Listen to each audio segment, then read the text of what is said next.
Hello guys, and welcome back to the channel. In this tutorial, we're going to look at DaVinci Resolve, a complete all-in-one software that you can use it for video editing, color correction, and motion graphics, available for both Windows and Mac operating system. So this tutorial is designed for complete beginners. You're going to learn everything you need to understand to start editing your videos today. So without taking much of our time, let's get started.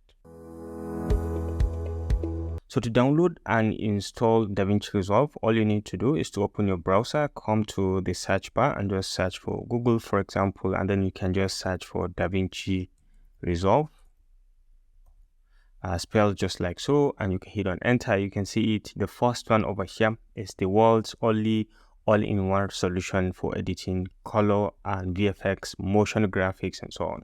So you can click on this. Like I said earlier, it is provided by Blackmagic Design. So you can just go ahead and click on this to be brought into this very platform. So this is DaVinci Resolve main website. You can go there also by coming to blackmagicdesign.com, and then you can come over here. You can see the downloading software. Okay, you're free to go through to see some of the features, some of the what's new, and what are some of the key things that you should know about DaVinci Resolve. If you need to find out some more information about it, you can just skim through and just scroll through to understand, or to just have an understanding of what they do and the precision and what kind of perfect software you are dealing with.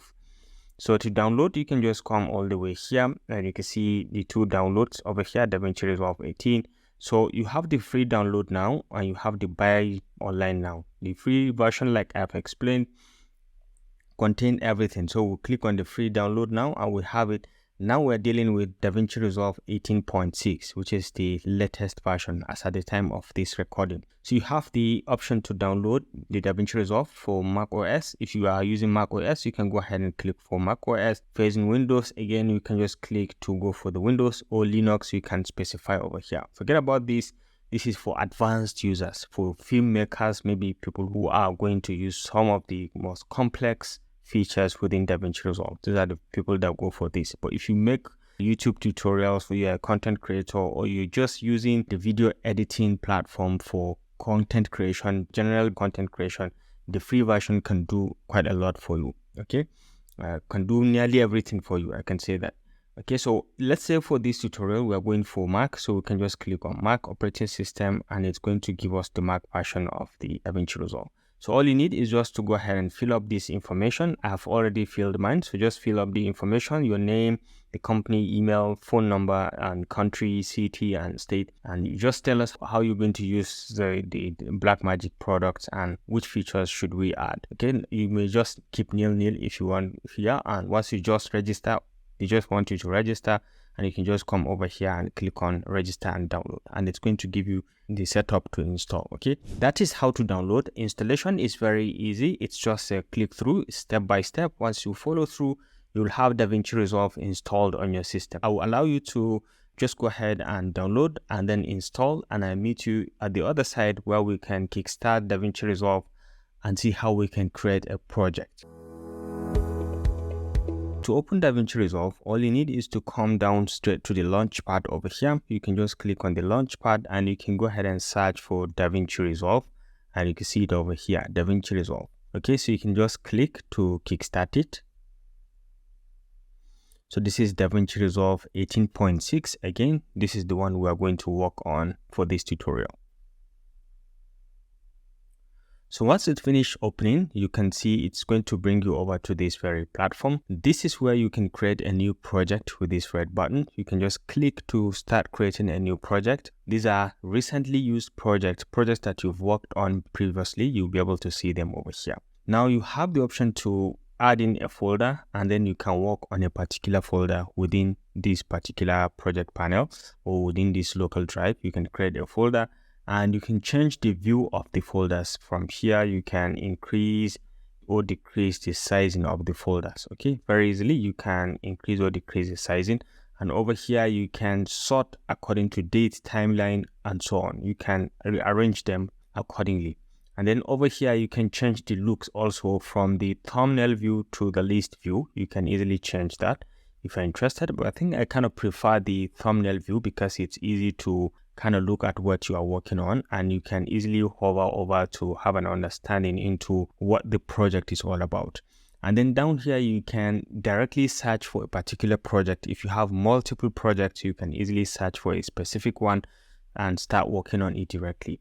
So alternatively, in addition to using this new project, you can come down here and create a new project, and you can start creating new projects also from scratch. Or you can click to open and just kickstart, and then later on you can name the project. Okay, and then you have the option to save your work in the cloud, and you can work on the network as well. But for this tutorial, everything is going to be on the local drive, and you're going to have everything done in the local drive. So let's start by creating a project by just coming over here. You can just click on this new project, and then we can give our project a name. For example, let's call this spending some time with yourself. Okay, let's call this project spending some time with yourself, and we'll just go ahead and click on create. And you can see this is the title of the project, spending some time with yourself. Okay, so this is a brand new DaVinci Resolve page that contains everything. Don't look confused, or don't worry in case if the platform does not look exactly like your own, because we have about 7 pages over here that we can take a look. Okay, sometimes you can open DaVinci Resolve and it will start from the editing page, and your platform will look something like this. And right now it is at the cut page, and it will look something like this, a bit different, and you get confused. Don't get confused, because we'll learn about all of them and each of their function and features and why are they arranged in this form. Okay, but the basic one, general one, is to stay at the edit menu throughout your editing. I'll show you how to use all of this in detail. But then before we start creating anything in the DaVinci Resolve, the first thing I usually do is to come straight down to the bottom right, and you see this gear icon. You can just click on it to have the general settings. Okay, this is general project settings. Okay, so the first thing I use to check is to make sure the timeline resolution is 1920 by 1080, which is the HD format. If it's not, you can always change it. You can click to change it. And then the frame rate, I usually go for 29.97 or 30 frame rate per second. I can allow this for the timeline frame rate. And then you can always change from here as well. The video format you can change, but this is the default I have. And then others, image scaling, color grading, color management, general options, camera raw. I don't change anything from here, except if you have a specific case, you can go ahead and check and then change it accordingly. But generally, I just check the master settings over here to make sure I get the 1920 by 1080, and then the frame rate, I set it accordingly. Okay, so if you're done with this, you can just go ahead and click on save, and I think you're basically done on how to open and create a project within DaVinci Resolve. So when you open Resolve, this is the platform you will be welcomed with. This is complete Resolve. So don't be intimidated by the looks and the complex nature of the software. It's very simple once you follow this step-by-step tutorial. Now, by default, you'll be welcome to the first page on Resolve, which is cut. Okay, so you can see you'll be welcome to this page. This is usually the default, but it's not usually the best page to start working on. So from the name, this is the main area where you do all your cuttings and joinings and all of the trimmings and so on. You can cut different kind of clips across different kind of things. You can make a lot of corrections over here. So what you see here is, you can see to the left here, you have the media pool over here. This is where you import all of your media, and you can drag and drop them into the timeline. As usual, this is the preview canvas where you preview whatever you have in the timeline. As you double click on certain clips, also you'll be able to have a preview of them also in the timeline. So there are a number of things here which we are going to look at as we move on. This is going to help you in changing the view of the media that you have, either using the thumbnail view, or you can use the list view, or you can sort the media that you have accordingly, or you can search directly from here. All right, so over here you have other controls, like you can change the view of the timeline and so on. You can just play around with this And here you can change the different kind of aspect ratios if you're interested. But we have shown you basically how to set up the aspect ratio. But if you want to change anything, you can change also from here. And these are some of the other looks of the timeline. Okay, you can change accordingly. You can change the source clip and so on. And over here, you have the proxy settings. In cases when you want to use proxy, maybe later I'll show you how to use proxy to minimize the sizing of your footage in case of when you're dealing with 4K or thereabout. And then over here, you have this timeline resolution. You can work on different resolution from the timeline that you have created. Then over here, you have the color grades. Okay, if you are used to Resolve, you will understand that coloration is done in a different way than most of the other software, but I will show you how to do it. But this is the audio meter that you can always hear about your audio. And then up here you have the quick export. I'm going to show you how to export also in Resolve. There's a particular page dedicated to that. And then this full screen mode and this inspector. Now inspector is good because it gives you the properties of any clip or any media that you've touched on the timeline. You'll be able to see its properties, be it a video, audio, image, or even some effects that you can always easily attach and control. You have a bunch of controls over here, transitions and so on. Images, you can have a lot of controls over them here at the inspector. So this is one of the most important tabs. Now over here you have the sync tab in cases if you want to synchronize things, and you have transitions. There are a bunch of transitions that are available on Resolve, which we are going to look at each and every one of them. And as you hover over any, you'll be able to see the effect it's going to have on your video. So if you select it, you can just easily go on and add it. Okay, and you have a lot of titles. You will learn how to play with titles and text and so on, and how to customize things accordingly. All the text editing features, we'll learn about them in these tutorials. And then we have effects. There are a range of effects that we have in Resolve, a lot of them. And equally this one, as you hover over, you'll be able to see the effect it's going to have on your video. All right. So, and then we can always come back to the media pool where we import everything. And then down here, we have a bunch of other controls like how to append your media into the timeline, how to insert or make quick replace. We'll learn about this as we go on in the tutorial. So over here you have the video only and audio only formats. If you want during the editing to just import video only or audio only, you can do that. And here are some bunch of other simple controls like looping of a video clip, moving one step, or moving to the last frame or to the first frame. You can do all this from here. Okay. And then down here is the main timeline. This is the playhead. As we know, you can always move with the playhead as you bring in your media. You can always play around with the playhead across. Okay, so there are other things that we can talk about, but this is the cut page. The other page, like you can see, there are 7 pages. The first one is usually the media. This is where you deal with all of your media. Here we have the local drives that you have connected to your PC.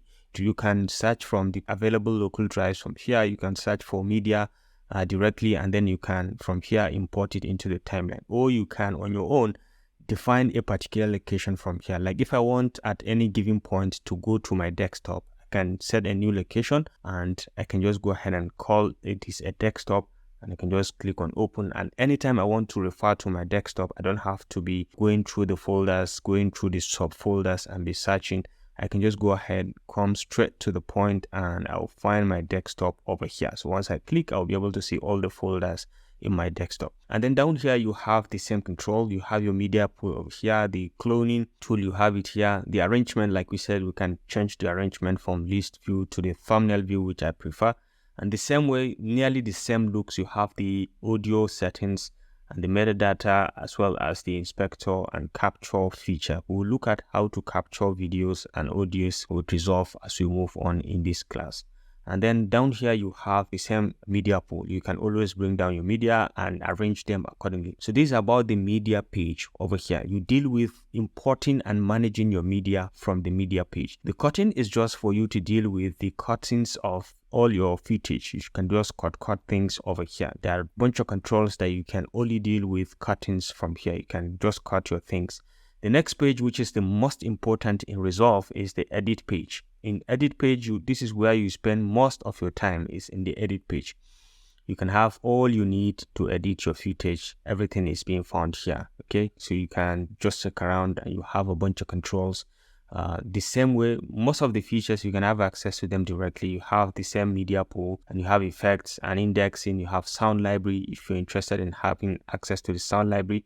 You can have your tools over here, the texting, the favorite tools, you can find them over here. Same way, you have the preview panel and then the inspector property. Okay, you have the mixer in case if you want to just directly access your audio, and the quick export. Everything you can have access to them directly from the edit menu. And down here you have a bunch of controls in terms of editing. You have more controls here that you can use, which we are going to show as we move on. Here you can zoom in and out in the timeline. You can change the views, and over here also you can change the view of the clips that you have within the timeline. You can make them the thumbnail view. You'll be able to see a preview. If you don't want, you can be able to make only the clip view without any previews, so to minimize the sizing and to promote performance of the system. So this is edit. We're going to look at that in detail. This is Fusion. Fusion is actually something like the After Effects of Adobe Premiere Pro. If you have used Adobe Premiere Pro, this is like the After Effects version of it. You do all of your composition, all of your animations and VFX. You can do all of them from here. Okay, there are a bunch of controls. We're going to look at some of the key features that you need to carry out some very basic things over here. Here also you can have the access to your basic media pool, effects and clips and so on, and even notes. You can have access to them directly. All right, so we'll look in brief how to use some of these pages. Okay, and then next we have the color page, and the color is really a little bit of intimidating, but you don't have to be intimidated because there are lots of things that you can learn, and it's very easy when you know how to play out with the key features. But you will have to understand that there are key important things that you get to know as regards the basics. So for over here you have the primary color widths, which are situated here. We have the custom curves that you play around with, and then we have the underview controls over here, and then we have keyframes. The same way we have our timeline where we can preview, and we have our node portion where we can situate our clips in nodes, so we'll be able to add different kind of properties and be able to visualize them in different nodes and how they function. All right, and then we have access to effects and lightbox also if you're interested in having access to lightbox. And then the same way you have your other features. Over here, you can check out the clips, media pool, and so on. You can always refer to your media from here directly.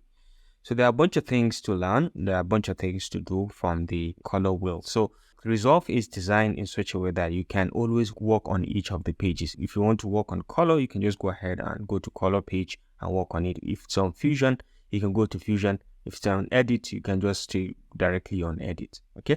The next page is Fairlight. Fairlight is actually designed for audio management. Okay. You can do everything audio, from compression to adding different kind of effects in your audio, noise removal, reverb. You can do all sort of things from here. Fairlight is designed purposely for audio mixing and audio management. You can do everything from this Fairlight. Okay. We are going to look at in detail how to use Fairlight for your audio management and how to make sure that we get the best professional looking audio within the Fairlight. Okay, and then lastly we have the deliver page. As the name implies, deliver means just like exporting. Okay, so you export all your video or all your creations from the deliver page. You can come here, you have a bunch of presets that you can have H.264, the master, and H hyperdeck and so on. You can have different kind of versions. If you want, you can go with the custom export settings where you have to define the name of the project. You have to define the location where you want to save it, and then define what kind of export you want to do. Is it a video export, audio export, or file export? You can just go ahead and specify some of these key features, the frame rate and so on, which if you have defined at the beginning, you don't need to specify most of them. But then just to confirm, you have to make sure you go through the settings. If you want, you can go through the advanced settings as well. There are a bunch of other things which basically I don't touch. Most of the things I find at the normal settings which you can set on your own. All right. So look at the details, how we can go ahead and just bring out the best quality in our videos. We'll learn how to export in various formats from Resolve. So this is a bit about the general overview of the platform. Okay, and down here at the top right, you can see the rendering queue. All of your work that you have, you'll be able to see them over here. You can export more than one file and you'll be able to see the queuing over here. Okay, at the bottom left over here, this is when you can always refer to the home tab. You can see projects, you can see timelines that you've created, and you'll be able to open and work on different projects. So to import media, you have to be at the media tab, even though you can do the same when you are at the edit tab. You can still see the media pool, or you can do the same when you are in the pool tab, in the cut tab, when you can still work with the media pool. Okay, but then the most appropriate one is to do it at the media bin. So you can at the media tab. From the media, you can navigate to your local drive wherever you have your media situated. You can have it, for example, mine, I have it in this DaVinci Resolve tutorial, and I have the videos. Okay, I have them arranged in folders because it's very important to stay organized when you are doing video editing so that you don't have to mix things up and you become bored with what is happening. So to import a media, there are different ways. For example, the first one is you can come down to the master over here. You just right click and you create a bin if you are interested in creating a bin. For example, you can create a bin and then you can just go ahead and name it. For example, like I say, sample video editing footage. All right. Right, so I can see here, and the first one is I can open this particular folder under this master and I can drag and drop footage. I can select my footage from here. I can drag and drop them over here, and then this is going to pop up to change the frame rate and other settings of my videos to align with what I have selected initially as my project setting. And I want it to change so I can have all my videos and the settings that I have within Resolve to be at pace, okay, so that they can be the same. So this is the first one. I've created this folder and you can find all of my footage once I imported all of my folders in this. And if I want, I can upload the folders also using another method. So let's go back to the same DaVinci Resolve, and over here I can right click, select a folder. Let's do that with the images this time around. I can select the folder, right click, and I can add the folders directly into the media pool. And what this does is it just adds the content of this folder into the media pool. It doesn't add the folder as it is like this. So let's give it a try, and you can see it just added the content of the folder. Now I don't do this because, let me undo this, because it just joined all of the media together in one place. What I do is you can do also add folders and subfolders into the media pool, and it's going to add only the content of the folder into the media pool. What I do is I do the third option, which is add folder and subfolders into the media pool and create bins. Okay, this one that has create bins, and once I click on it, it's going to create an image bin over here. So it's going to create a simple bin, a simple folder within the master bin. Okay, so you can be able to see my images. You can do the same for the audio. You can just do and create bins, and you can see all of my audio have been imported under the images. Okay, so you can import as many folders as you want. If you want everything to be under the master, you can still come over here and just click and you'll have it under the master, just like so. Okay, and earlier on you have it under the images, so you can right click and say move to the bin or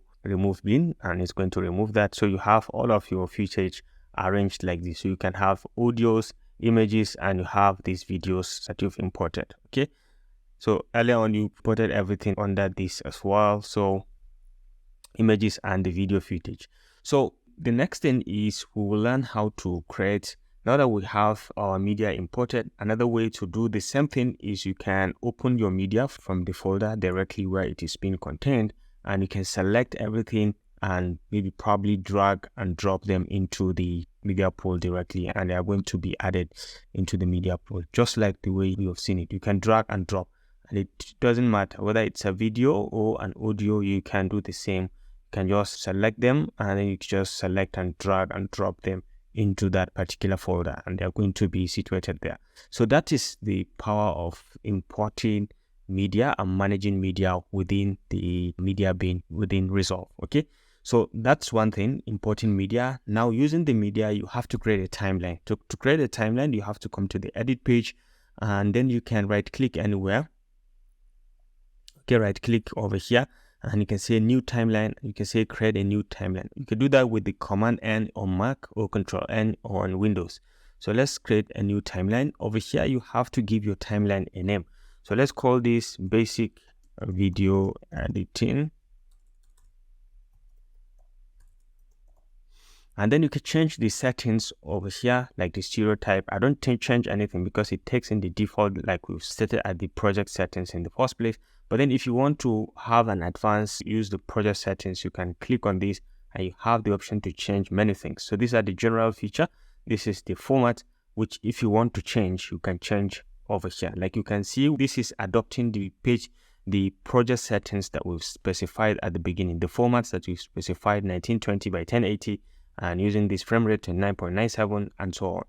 The monitor size, the output and color, I don't touch anything. Usually the only place where you need to touch is the format, okay? And you can keep that at default as well. And so if you are certain and comfortable with what you have, you can just go ahead and say create. And this is going to create a timeline for you with this name, basic editing. You can create as many timelines as you want. You can always change them or switch in between the timelines.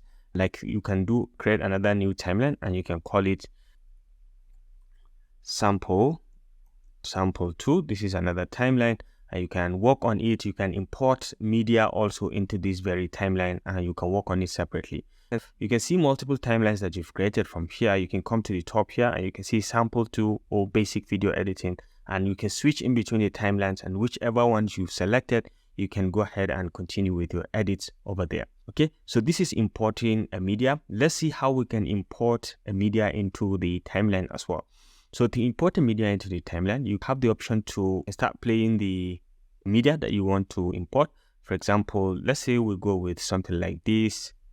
I think this card, you can hover over it and you'll be able to see the preview. As you are hovering, you'll be able to see the preview on the preview canvas. So let's say at this point, I want to start the importation at this point. When it just start moving, I can just hit on the letter I to define my in point, and I can just hover over to this point where it starts going out. I can say I want this to be my out point, and I can easily drag and drop this section into the timeline. So let's double click on this and we have our input and output. Now to drag and drop into this timeline, there are two ways. You can drag and drop here, and you can see that you've dragged and dropped the video and an audio section of it. And this is the two sections that you've imported. If you like, as you hover over the video, let's do that again. Let's double click. And as you hover over the video, you'll be able to see you have video footage, you have audio section only. Now, if you use this, you drag this, it's going to drag only the video section of it, only the video section. Now, let me undo this. And then let me still double click, and I want to import only the audio section. So you can select and you can drag and you can import only the audio section of this particular footage. So just take note of how you can import the media directly in different formats. Again, you can just on your own decide to directly you want to import the whole of the media without defining the in point and out point. You can just import it directly into the timeline as well, and you can work with it directly.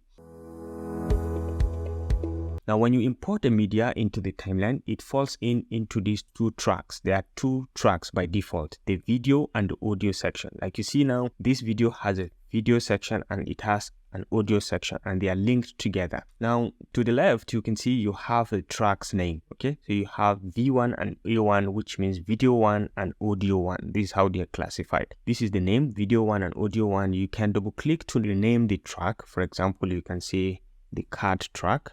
For example, you can just call this the card track, and you can just hit out, and this tracks now takes in the name of a card track. Now you have other bunch of controls to the video track that you can see. You can disable the video with this, or you can enable it directly, or you can use the auto track selector if you're interested, and you can lock the track directly, and this means it cannot be moved or edited directly. When you lock a track, you cannot move it or edit it. It stays fixed, and you can unlock it, and then only then you can move it or change any kind of its properties. Now down here you have the audio track. You can as well rename it, and you can call it the maybe trial audio.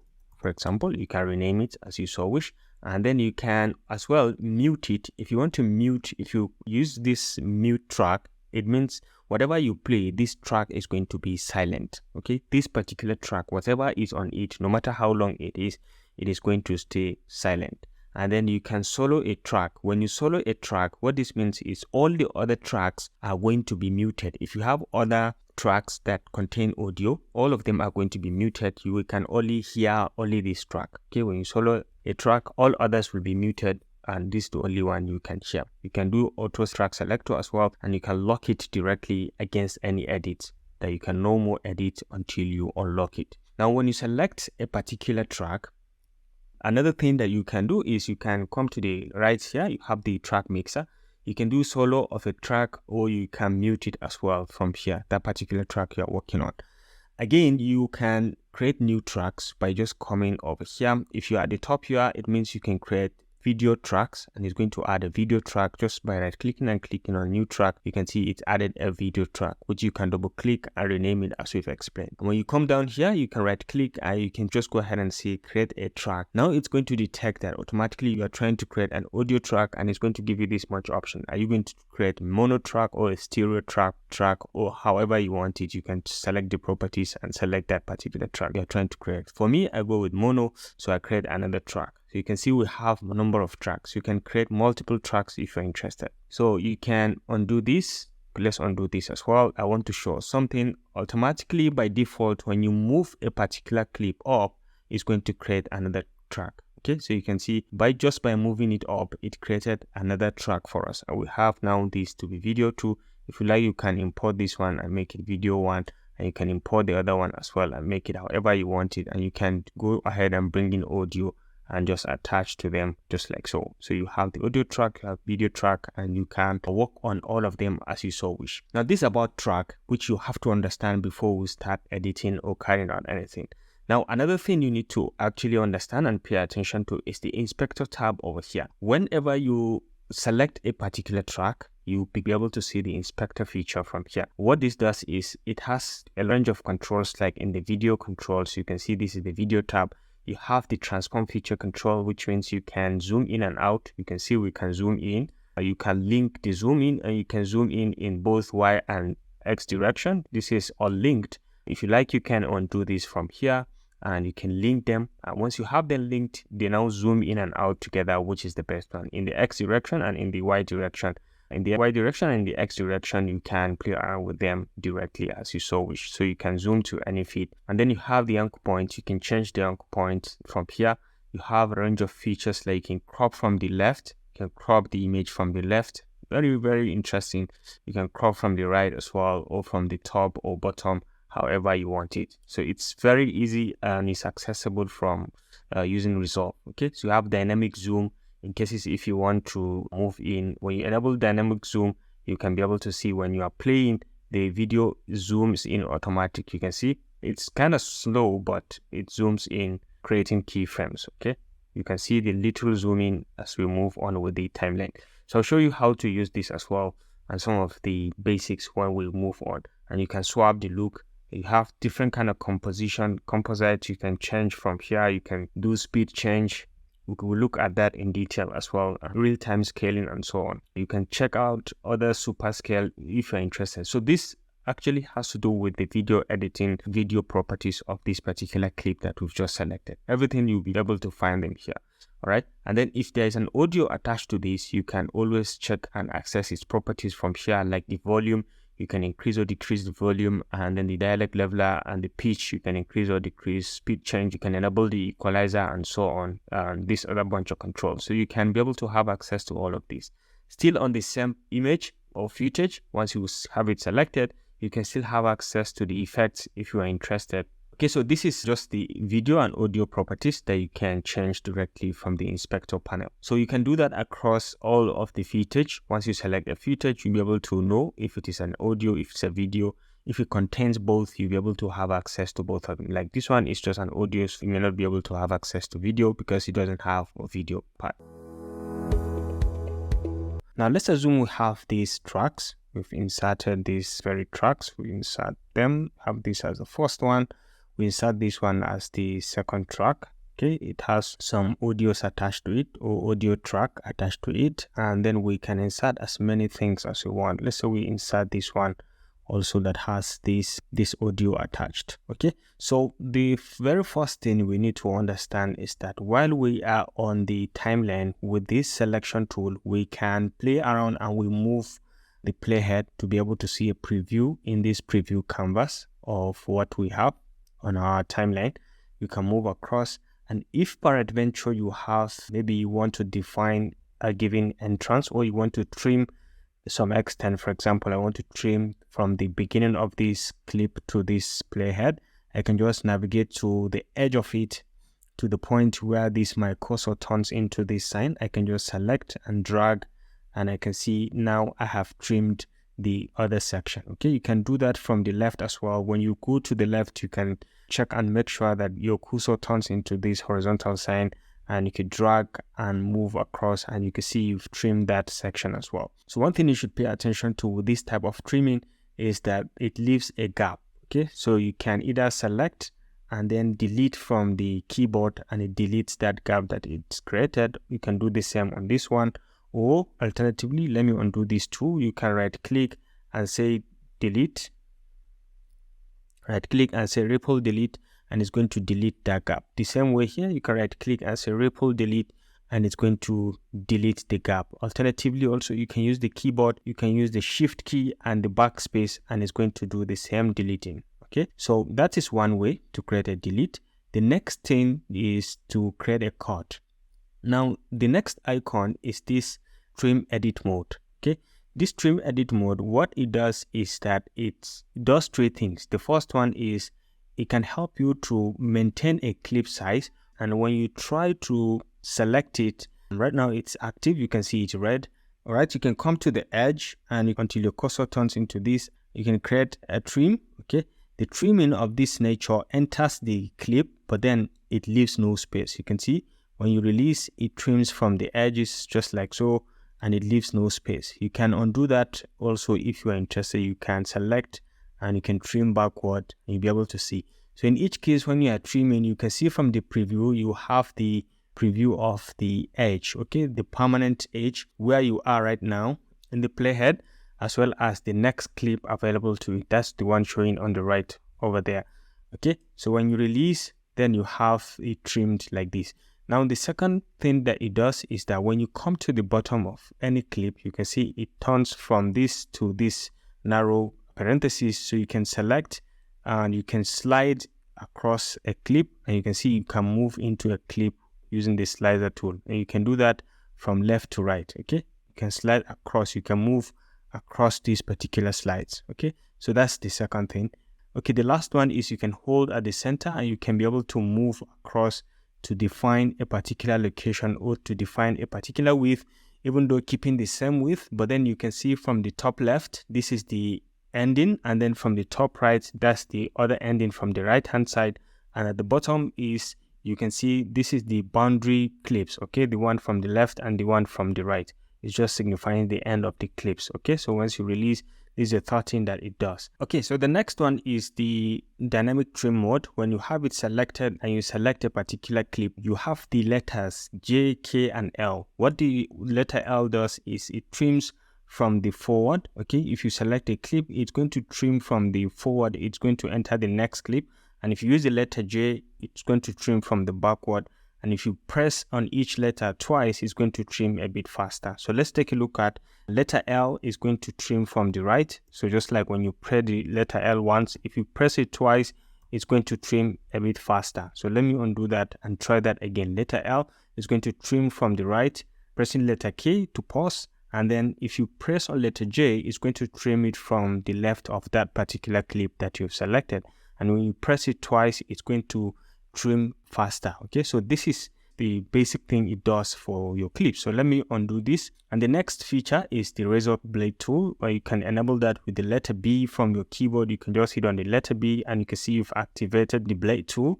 And let's remove this. Okay, so we have the blade tool, and over here you can create a cut at any given point. So you just select, and you can just see you can create a cut. You can split your clip into any section, and once you're back with the letter A to the selection tool, you can select, and you'll be able to see now you can move your clips around however you want them, and you can reshuffle and move them across with the selection tool. So that's what these very basic editing features do. Okay, so alternatively, let me undo this and let me show you a very quick way of also deleting or trimming your clips within Resolve. So the first one is we can do the trimming and cutting using the shortcut keys. For example, we'll have the Shift plus the open bracket tool. If I want, for example, to delete from this point to this playhead, I want to delete from this point, I can just hit on the Shift and the open bracket and it's going to do that for me. It has just done the magic for me. Even though it leaves a gap in between,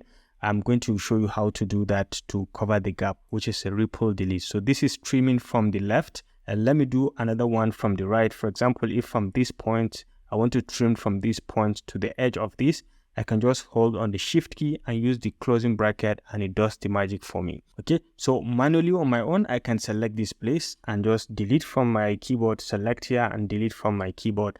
That's another way to do it. But then let me undo these two actions. And then let's say I want to delete from this edge to this playhead, but I don't want it to leave a space. So to do that, I have to hold down the Command key in Mac or Control key in Windows. So let's say I hold Command Shift and then the open bracket from left. So you can see it does the magic. It deletes the trim, it trims it, and then it covers the gap in between.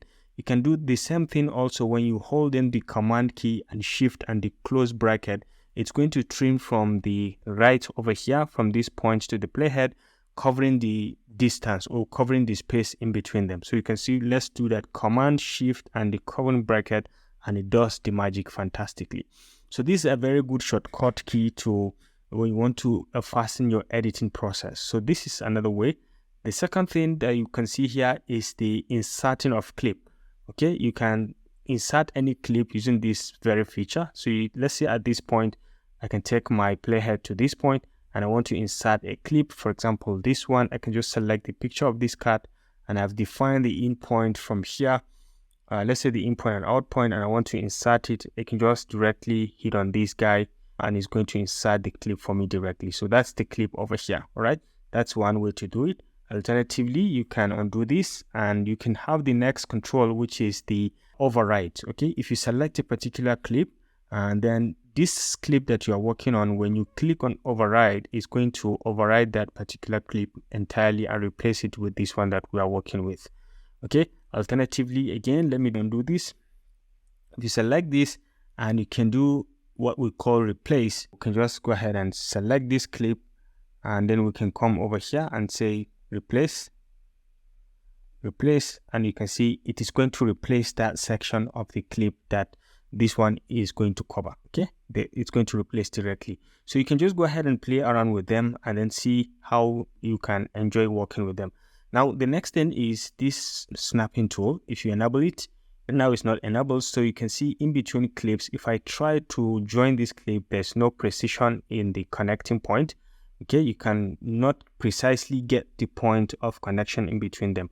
But then when I enable this snapping tool, you can see it just snaps in between. Okay, very easy snaps. So that's the beauty of using this.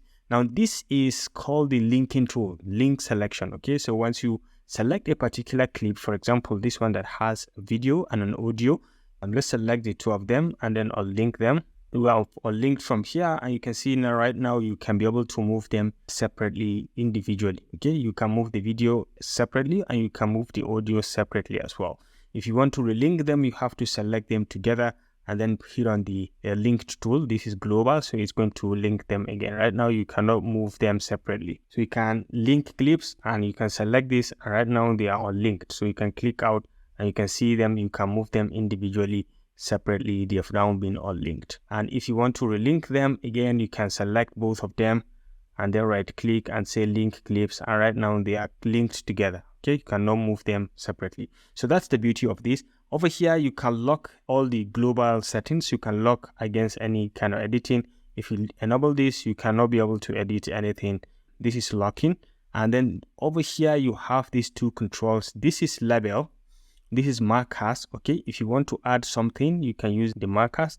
For example, at this point you can select to add a marker, and when you double click, you'll be able to see you can add the name of the marker. For example, let's say coloration. I need to add color at this point, so you can give details. Okay, add saturation, for example, and then you can select the color that you want the marker to have, And once you say done, it takes in this as a color. If you want to remove it, you can double click and say remove a marker, and it's going to remove that. Okay, so that is the beauty of marker. Then right now we can see the next one is the flags.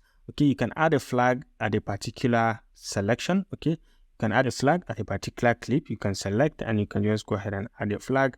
And you can see the difference between a flag and marker is that a flag moves with the clip. If you try to move this clip, you can see it moves with the flag on it. Okay, but then if it is a marker, if you try to move anything, it's not going to move directly with the marker, but the flag does. It's going to move together. Now you can select and you can double click, and then you can be able to change the coloration of the marker as well. You can add it at different clips, and then you can double click to be able to change the coloration. You can see right now we can make a red color, and you can give any kind of description also from here and click out. Okay, so you can see we have two different types of markers, and you'll be able to have access to them. Okay, so that is how to add a marker and a clip, and that's the basic difference between them. Another icon you can see here is the zoom feature. Okay, so over here you can be able to zoom in the timeline to see the details, and you can zoom out to be able to have more space in between. Okay, so you can do that manually with this wheel.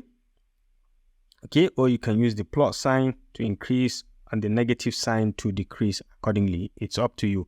And then you have the other features from here. This is custom zooming. Okay, the first one to the right is called the custom zoom. When you hit on it, you can on your own try to create a zoom. Okay, and then the next one over here is the full extent zoom. Whenever you click on it, it's going to give you the full resolution, the full extent of the zoom throughout the timeline. No matter how many clips you have, it's going to zoom it to fit the timeline on its own. So let's try to add this one so we can see that the clips extend across the whole thing. But since we have this selected, you can see right now it fits to the entire screen. So let's have the next one. The next one is called the detail zoom. The detail zoom gives you the detail of whatever is across the playhead. Okay, it's related to the playhead. So when you click on this, it's going to give you the playhead detail. Okay, it's going to give you the detail across the playhead. All right, so that is the beauty of this.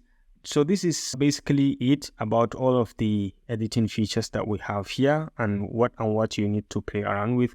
We've already learned about the track issues as well as the cuttings and joinings and trimmings of different types using all of these features. And over here you have the option to play and pause and move, go to the last frame and first frame, and you can loop a particular clip against editing when you are editing, during your editing. Okay, so I think basically this does it, or this brings us to the end of this class on how to do basic editings within a particular clip in the timeline. Alternatively, you may at any given point be able to have access to, when you select a clip, you can come to the inspector and you'll be able to have the inspector properties like we've explained.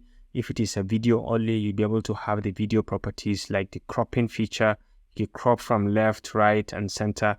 You can play around with all of these features accordingly, and you can undo from here or reset from here, or you can do the global reset from here. You have the dynamic zoom. Maybe later also move on. I will show you how to use it. And we've shown in the previous class how to change the speed, the composite, the stabilization. We've shown that it's possible to play around with most of these features across, okay, real-time scaling and so on. So these are very basic things that you can learn how to play around with them. Like the zoom feature, you can zoom across the clip from left, right, and center, from X, Y, and Z axis. You can play around with all of these. Okay, transitions can be added in between two clips that are the same or different, or even in between a video clip and an image, or in between images and so on. So they are just there to give the video some professional look, okay, when it transits from one media to another. Now, to add transitions, there are 4 different ways. I'll show you some shortcuts in which you can use to add the transitions and some normal ways to add. So the first way is you can come to in between the 2 clips that you want to add. For example, this first and the second clip, I want to add a transition in between the 2 of them. Let's take a look at the play, how it's going to jump cut to the other one. So you can see in the play, it just cuts into the other one, which is highly unprofessional. So I want to add a transition in between these 2. So the first method is I can come to in between the 2 clips and just select until both of them turns into this red color. Okay, you can see it cut across even the audio. Okay, so to transition at this moment, at this point, I can just come all the way to the timeline over here. You just click and you can come all the way to add transition. You can click to add transition. Normally you will not see this, but sometimes you may see it. If you see something like this, just go ahead and say trim clips, and it's going to give you the most professional look in the trimming. Okay, so it's going to trim the clips, and you can just go ahead and add the transition. So if you look into it, you'll be able to see the transition has been added. So let's hold down the option key and use the mouse button to just shift in between, and you'll be able to see the transition has been added in between the clips. So you can just shift this a little bit and you have the transition added. Okay, so that's the first method, and you can increase or decrease the length of the transition. How long should the transition be able to play? So let's have a preview of this. Okay, so you can see it's cross dissolve. Okay, it easily cross dissolves to the other clip. Very, very smooth and nice. You can see it. So this is the first way. You can increase how long this transition should be by just selecting. Make sure you're at the select menu, and you can just select the transition, and you can easily come to the edge and drag. Okay, or you can reduce the length directly like this, or you can extend it however you want it. This is one way. Alternatively, you can right click on the transition and you can change transition duration from here, and you can click, you'll be able to change it from the normal 1 second to maybe 5 seconds or 1.5, or you can manually change it, or you can use the presets over here. Okay, up to 15 seconds you can change directly. All right, that's the second method. Alternatively, you can still click on the transition and you come to the inspector panel over here. You come to the inspector, you'll be able to see the properties of video transition. So the first thing is you can change the transition type by just clicking over here. The default is cross dissolve. Like we said, you can have this band wipe if you select it, and let's have a preview of this. All right, so this is band wipe, and I think it's kind of cool, but you can play around. There are a number of them over here. This is hard, and you have the eye iris. You can just select, and you can be able to have a preview of what is going to be as a transition. Now over here, you can alternatively change the duration by increasing or decreasing the duration directly. And you can see, if you notice from here at the transition, the length also is increasing or decreasing as you increase or decrease. The same way goes to the frame rate. They are connected. If you increase the frames, it's going to increase the number of seconds, or if you reduce the frames, it's going to reduce also the same way. You can always undo from here or reset from here, and you can come all the way and offset the transition and change the other aspect ratios. For example, now when you come back to the transition, you can change other aspect ratio like the rotation. You can rotate the love sign, and you can add in border if you want to add borders. Okay, you can change the coloration of the border to something like this, or to any color of your choice, and you can change it to have this ease in or ease out. Usually the default is this horizontal or this slide line, white line. You can see it over here. This is the normal one. But then if you add the ease in or ease out, you can see the color changes into this curve sign. Okay, this is ease out. If it is ease in, it just turns into the horizontal sign. You can see it now, it's now curved. Okay, so you can be able to see even on the love sign, it's now a bit curved. So that is, you can reset anything at any given point, and you can change the transition curves also from here. If you like, you can change how big and how small it should look like from here. All right, so you can reverse it as well from the normal one. So you're free to change anything of your choice. This is audio settings that you can change as regards to transition. If you change the audio profile, also the default is crossfade. You can change so many things over here as well. So that's the first method of adding transition. The second method is you can just go ahead and let me undo this.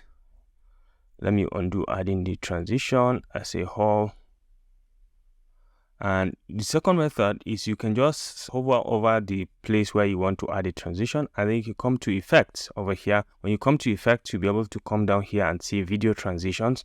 And you can see Resolve has some default transitions. Okay, so if you want to have a preview of what that transition is going to be, you can bring in your playhead to that particular point where you want to add a transition, and then over here you'll be able to see number of transitions that once you hover over, you'll be able to see what effect of that transition is going to have on your clips in between these two clips that you have. Okay, you can check cross dissolve, and you can have cross dissolve, deep color dissolve. You can see it, and you can see smooth cut.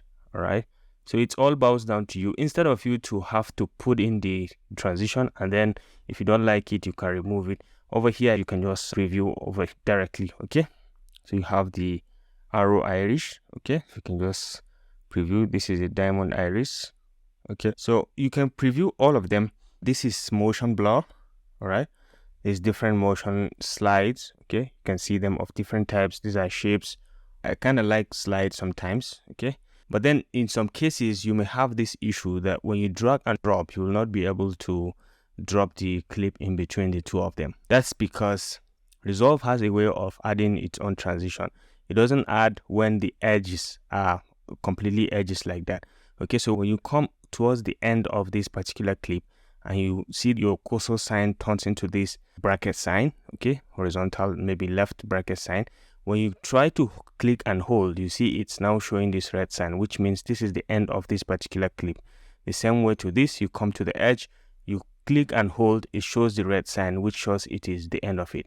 So what we used to do at this point is you can click on the clip and then make sure you are on this slide trim edit mode. You can just click on it and you can come over here. All you need is just to slide the clip to the other edge a little bit, and it's now slide in between. Okay, you can do that in both cases. So when you come to the edge, you click, you will now see that this is not the end of this clip, which means it's been trimmed, it's been inserted, or it's been trimmed a little bit. You come to this edge also, you can select this one, you come to this edge, you'll be able to see that this is the end. So you just have to move this a little bit in. All right, a little bit. All right, so when you come to the edge, you notice that this is not the end, and when you come to the edge of this, this is not the edge also. So both of them have been a little bit inserted into each other. So you can use slide dissolve. Right now, when you drag and drop, you can now see we have slide transition. So you can still click and you'll be able to see how it transits in between. So it's very easy and it's very cool. Just understand the difference. Resolve have it in a very different way. So you can just click and you can still have the same properties of the transition and you'll be able to play around with it. Now this is light motion, this is shapes. Okay, we have wipe of different types, we have fusion transition of different types. So all you need is just to position your clip, your playhead at that particular point, and just make sure you hover over and you'll be able to see the effect it's going to have on your transition. So this is the second way. The third way is by using the Alt plus T, the same way we've explained that. So let's undo this. So if you want to do with the Alt plus T, you can just go ahead and select the point where you want to add a transition, this one, and then you could do Alt if you are in Windows, or you can do Option plus T if you are on Mac, and it's going to give you the same feature. You have to apply it to trim the clips, and you can see right now it's been added, the transition had been added for you. And then another way is you can do Alt or Option plus Shift plus you can hold the clip that you want to work with. For example, in this case, I'm going to hold these two, and then I will use Option plus Shift and then drag it a little bit into the other clip, and you can see right now a transition had been added in between the clips. Now the default is when you hover over it, you'll be able to see this is the default. This cross dissolve had been applied as a default. If you want to change the default transition that you're going to have whenever you create a transition, you can still hover over any of the transition that you are interested. For example, this heart sign, okay, and when you right click on it, you say set as standard transition. When you set this as standard transition, whenever you add a transition, it's going to add this heart sign as a default. Okay, so regardless of whichever method you follow of the 4 methods, if you add a transition, it's going to come back to this. And if you want to remove this, you can remove directly. So you can always come over here and reset everything. Now to add text, all you need is just to come to the media pool over here. You can have this space and make sure you select this effect tab over here. All right, so you select the effect tab, you can come all the way down here and you can see titles. All right, on clicking on titles, you'll be able to see that so many things. Okay, there are different types of title, from the basic title without any kind of animations attached to it, which once you hover over, you'll be able to see what that title does, okay, and what kind of title is it and how is it going to appear within the timeline, okay, of your video. So you can select, for example, in this case, when we hover over this title, you're going to see a preview of what the title does. Okay, this one also is just middle lower third, and this is the right lower third. Okay, or you can easily select and customize it however you want it. This is called scroll because it scrolls across. So when you move up, you can see it is moving up as a preview, and then you can still move down to see it move down directly. So there are a number of them. You have the fusion title, you have the callouts. Okay, you can see any one of them. Depending if you are explaining something, you can always use this callout, or you can use this one. This center reveal would just appear just like that. I kind of like this center reveal, and I use it in most of my editings. And then we have this sample text, the lower third of different types, and I use this one also, dark box center. Okay, just take a look at the appearance, how it appears, and how the text appears also. So it's very easy, and there are so many of them. You can see this one at the bottom. You can see digital glitch. You have it, and this one too is really interesting. So they are of different types. You can see them. Resolve has quite a number of text template that you can easily make use of and start editing within your timeline. So to bring in a text, all you need, let's start with a plain text. You can just go ahead and select any text of your choice. For example, let's select this simple one. Okay, or let's select something like this basic title. You can just drag and drop it into the timeline. Okay, so it's just the way you drag and drop any kind of media, that you drag and drop text into the timeline also in Resolve. Okay, so you can select it and you're free to come to the edge and drag it across any section. Okay, so this is a text. You can see it by even the color and this letter T, okay, just signifying a text. So you can drag it and extend it across, and you can move it across to any position of your choice. And once you move the playhead over that, you'll be able to see that basic text that you have added, which if you have put it in a place that is not white, you'll be able to see it clearly because this is what is written. Now to see the properties or to edit this text, because right now it's written only basic title. If you want to edit and make it your own, you can just select it and come over to inspector panel over here. If you don't see it, just click on inspector and you'll be able to see all of the text editing properties that you need to change. For example, you can select on this and say, welcome to my channel. So this is just an example, and you can change quite a lot of things. So you can highlight, you can change the font style of different types. You can see as you move over any kind of font, you will see how it is changing on the main text. So welcome to my channel. You can change the font face. You can bold, you can italize, you can use regular or bold, italic, and extra black. You can use all of these if you so wish. So let's go with regular. I kind of like regular, and you can change the color also from here. You have the color features. You can be able to change across as you move. Okay, you can hover over and change it at any given point. But I think white is doing a good job. So you can select white and we can just say okay to this. So we have these smudge features. You can change color. You can select color of any choice. You can change the sizing. You can make it bigger or smaller. You can add in the tracking, you can extend the tracking, and by mistake, if you don't want what you are doing, you can always come over to the edge over here and double click on this, and it's going to take it back to reset.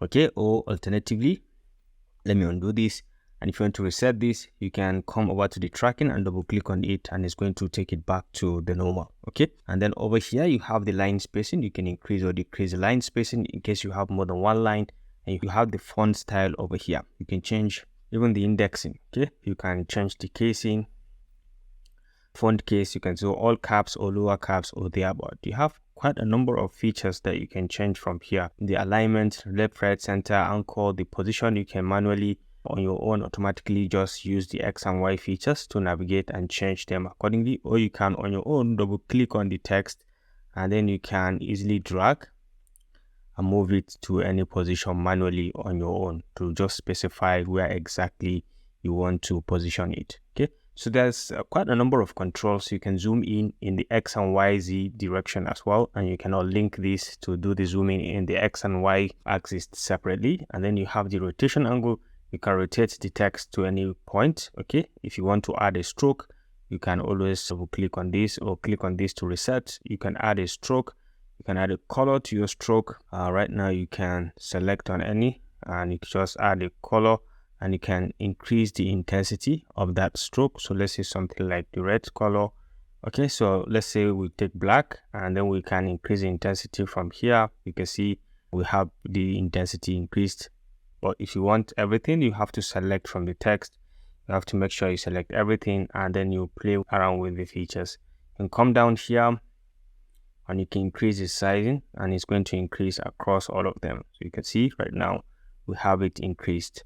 You can put in drop shadow. You can play around with the drop shadow. If you want to have a drop shadow, you can add a coloration to the drop shadow, and I think white color might do a good job. And you can increase the blurry nature or the opacity from here, or the offset angle. You can change the offset also from here by just coming and clicking on OK to this. You can change the offset, and you can see the angle is changing. I think this is doing a good job. The one thing you should pay attention to is you can have this enabler. Okay, this sticker, you can click to disable all of the features, but it keeps everything at the setup. It keeps everything at default. You can off or on the feature directly. And then you have the background over here. You can enable background if you want to enable background. Okay, so once you enable background, you'll be able to define what kind of background you want. You can enable background, and you can come down and you can play around with the outline. Okay, background color, what kind of color do you want to have, and you can change everything. You can change the outline color as well. You can change it to any color of your choice. All right, and then you can increase the width as well as the height of the background. Okay, so you can change the radius as well as the center feature. So there are quite a lot of controls here that you can change from here. So let's lower the width so you'll be able to see exactly what we are talking about, something like this. Okay, so at any given point you can reset or you can off the background selection from here. So there's quite a number of controls that you can put, and you can define exactly, like I said earlier on, where you want the text to cover in your timeline. So this is the basic one from the plain text. You can come down here and you can add other ones, existing ones. For example, in some cases, I may want to create an intro. For example, I select everything and I'm going to move this a little bit to the side, and I want to add something like an intro from here. So we can just go ahead and use something like, okay, I kind of like this one, so we can just drag and drop it here. So we can extend this, and we can just go ahead and select it and come over here and just put in welcome to my channel.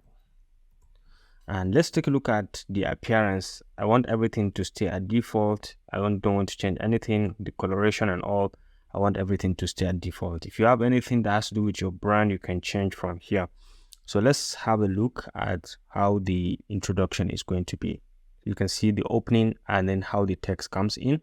Okay, but then I want it to be shorter so that we'll be able to see how it's going to transit pretty fast. So take a look at the transition. Okay, it just move out. So the intro and is very easy, and it looks very nice to have your intros look like this. Welcome to my channel, and then it just moves out. So it's kind of complete and it's very, very nice. So you can play around with all of them depending on what you are creating, depending on what you are trying to do. Have a lot of lower thirds you can incorporate in your video editing, and they appear and look very, very nice and professional. All right, so it all boils down to you. However you want it, you can make it. Okay, so you can start any kind of lower third. For example, you may have a lower third that is, let me show you one that you can easily use. Okay, so even this one is good, so you can just drag and drop this one. For example, if you're delivering a tutorial, you can drag and drop this one. So let's see what this one does.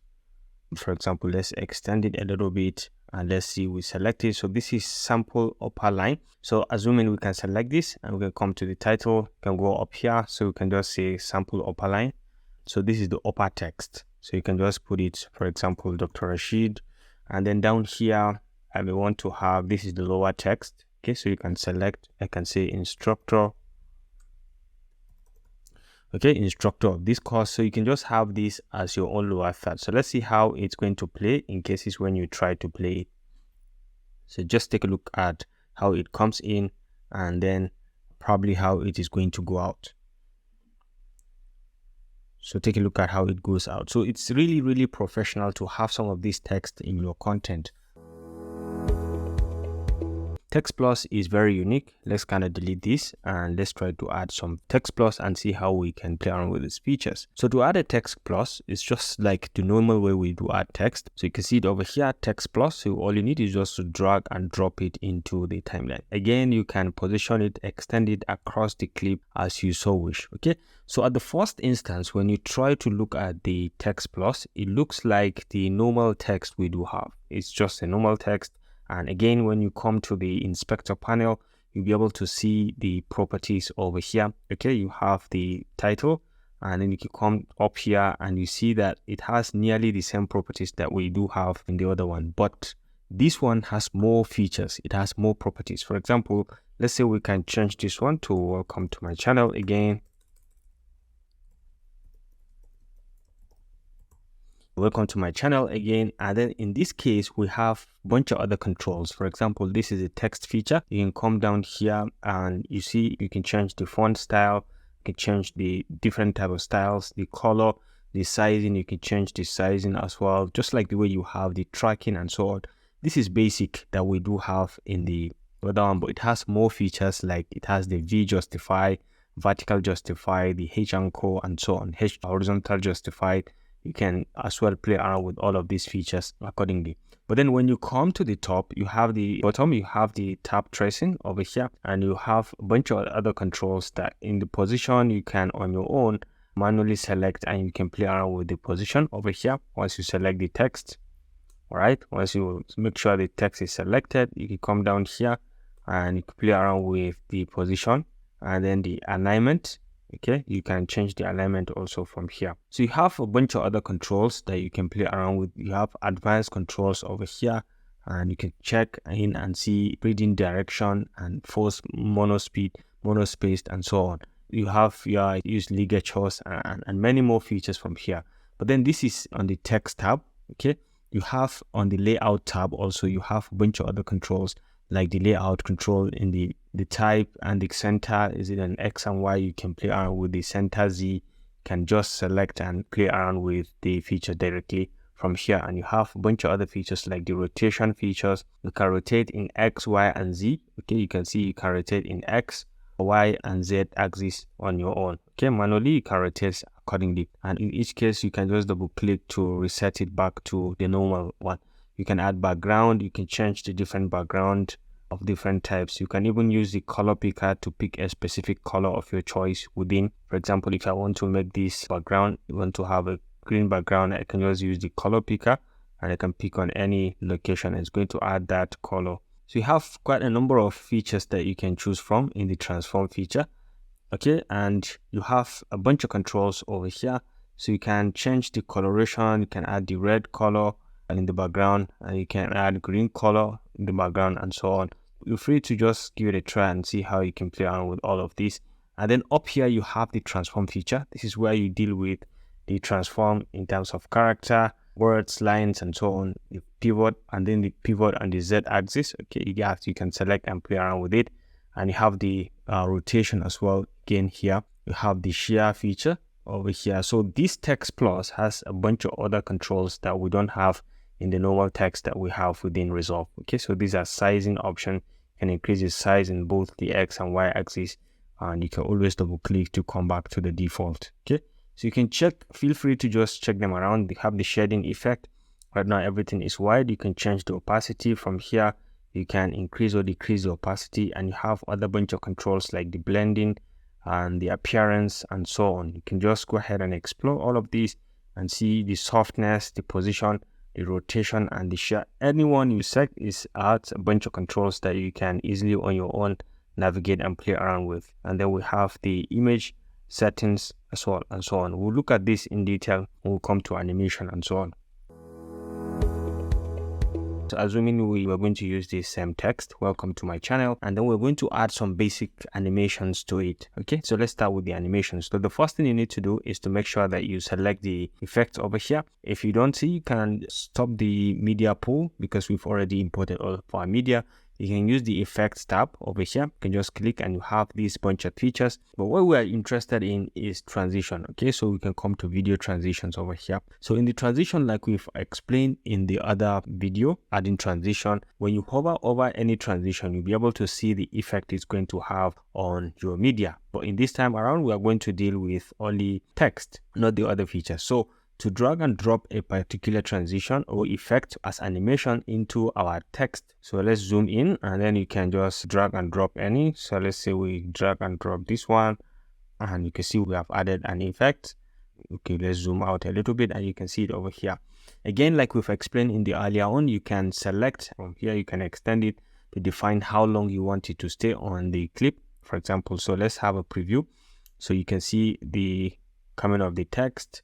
And this is how it is going to be. So when you select that transition, you have the option also to change it. This is edge wipe. You can make it a box and just try to play around with it. And let's see. So this is the entrance. I kind of don't like this, but you get the message. So you can have center wipe or clock wipe or thereabout. So let's say we go with this bundle. Okay, so we can have a preview again. And I think this is cool. Okay, so we can go with something like this. Again, you can extend the length of the transition by selecting it, coming over to the edge of it, and you can extend manually like this. Or on your own, you can come over here to the transition panel, or you can select to the transition panel. You can change all of the features from here. So you can still under the inspector and under transition, you can change all of the effects in case you want to extend or reduce the length of the transition. So in most cases, as you have the entrance transition, you may equally want to have the exit transition. So you can come all the way to the exit and let's drag and drop another feature. So let's drag and drop this at the edge. Okay, so you can see it at the edge. So you have the option to take a look at how the text is going to go out or is going to transit to the next one. Okay, so I think this is cool. But if you don't want, also again, you can select it. You have this bunch of controls to change around everything that you want to change around. Now this is another way to do it. Another interesting one is in cases when you want to have a fade in and fade out in your text is another way to add animations to it. So let's go back to title. Let's go back to, for example, one of the most basic titles. You can come over here and let's say we select any of the text. All right, so from the plain text, let's say basic one, we can just drag and drop this. And then over here, let's say we just put in something like enjoying the beach, right? Enjoying the beach, and we want it to fade in and fade out. So as you select this text, you can hover over to the top left or top right. You see this small white sign. If you click on it and you can drag, you will create a fade in this text. Okay, you want to define how many frames you want it to fade in, and you can create the same fade out by just navigating over here and you can create that fade out. So let's see how this is going to be. When we select the text, let's extend the length a little bit so you'll be able to see how it's going to fade in. So let's see the fading in. Okay, so it just fades in, stay on the canvas, and then it simply fades out. Okay, so you can see the fading out. It's kind of looking very nice. Okay, so this is another way to add an animation into this. Okay, so again, this is about animation. You can add it from any kind of transition that we have here. The next one is how to add keyframes. Okay, so keyframes are certain controls that you can give to a text as you're writing it within a particular point. So for example, let's say this text is just welcome to my channel and I want at this point to have some rotation in the text. So you can select the text, you can come back to the properties over here. So let's say I want to have some rotation. So you can come back to the main text properties, or you can go to transform because we are talking about rotation. So this is rotation. And you can come down here. So you can see these points, these dots are these signs. This means that this text is keyframeable. So when you select this, you're going to create a rotation along the X, Y, or Z axis. Okay, so on this very text, let's remove the fade in and fade out. All right, so let's remove the fade in and fade out. We select the text. Now we want to add, let's move it a bit out of this card. Now we want to add a keyframe to this text. So the keyframe should be that it's going to rotate along this axis. Okay, so we're going to insert some rotation. So we select the text. We'll come back to the text and title. The rich title over here. Okay, so you can come all the way down here and we have a bunch of things, other things that you can play around with. But our target for this one is rotation. So you can hit on this plus sign, this dot sign, you can just click on it, and we've created a keyframe from here. All right. So now from this point, I wanted to enable the keyframe. So I wanted to do something. I wanted to rotate like this, and then from that point to this point, I wanted to have another rotation again. So I click on keyframe and I want to rotate it this way. And from this point to this point, probably I want it to have another rotation. So I create another keyframe and make it rotate like this. And then from this point down to this point, I will create another keyframe and I want it to go back to the normal, okay, how it was. So I'm going to rotate it back to this, something like this, right? All right, so enjoying the beach. So these are the keyframes. I put a number of keyframes now. To confirm how many keyframes I have inserted, you can come over to this black dot. You can click on it, and you can see right now we have about 4 keyframes. So let's see how our text is going to behave on this. So you can click and take a look at how the keyframing is working on our text. You can see the rotation at each point. So this is the power of the keyframes. And let's kind of increase the size of this. And then you have the option to make the keyframe smaller or larger, because you can move them around. You can drag and move them far away from each other or closer to each other. So the closer they are, the faster they are, and the farther away they are, the slower. So you can see now it's slower, and then when you move closer, it's faster. Okay, and then this one is slower. So that's the beauty of it. You can add the keyframe at any given point. Now this is an example with rotation. You can add keyframes on anything, be it zooming or zooming out. Okay, be it tracking or increasing the size as you so wish. You can add it at any given point, and it's going to have that effect on your text. Now to add subtitles, let's say we have this audio that I have recorded as a sample audio. So let me just select, drag it and drop it into my media pool over here, and this is it. Okay, all right, so this is it, this audio. So we can drag it and drop it into the timeline just like so, and we have free to extend it so we can be able to see everything from here. Now another thing, let's have a preview of what I've just recorded. Hello and welcome to my channel. I'm Dr. Rashid and I'm going to be the instructor for this course. Thank you. So this is just a preview of what I've just recorded. Hello and welcome to my channel. So I'm going to use this to add a subtitle. Okay, so we're going to add subtitle to this manually. All right, so to add subtitle, all you need is still come to effect. If you can't see effect, you can see effect over here. You can click to have it, and then you can close your media pool. You can come all the way down from the text. You can come to the text menu. You can still come down. You can drag down till you come to this bottom, and you can be able to see subtitle over here. Now once you hover over it, you'll be able to see the subtitle showing. So to add it to this particular voiceover that I've recorded, you can just drag and drop it, just like the way we do drag and drop different kind of media into our timeline. So when you select this, you have all of these text editing features. You can add different kind of custom captions to this. You can write directly on your own, and you can define the timing however you want it. So you can add new caption to this on your own, and you can move across the captions from previous to the next using these buttons. Okay, so let's say at this point I want to capture the first minutes. Okay, so hello and welcome to my channel. Hello and welcome to my channel. Okay, so let's say up to this point. So I'm going to kind of drag this so it just stops here. I can trim it to this point. This is how long I want my hello and welcome to my channel. So we can select and come over here, replace the subtitle with hello and welcome to my channel.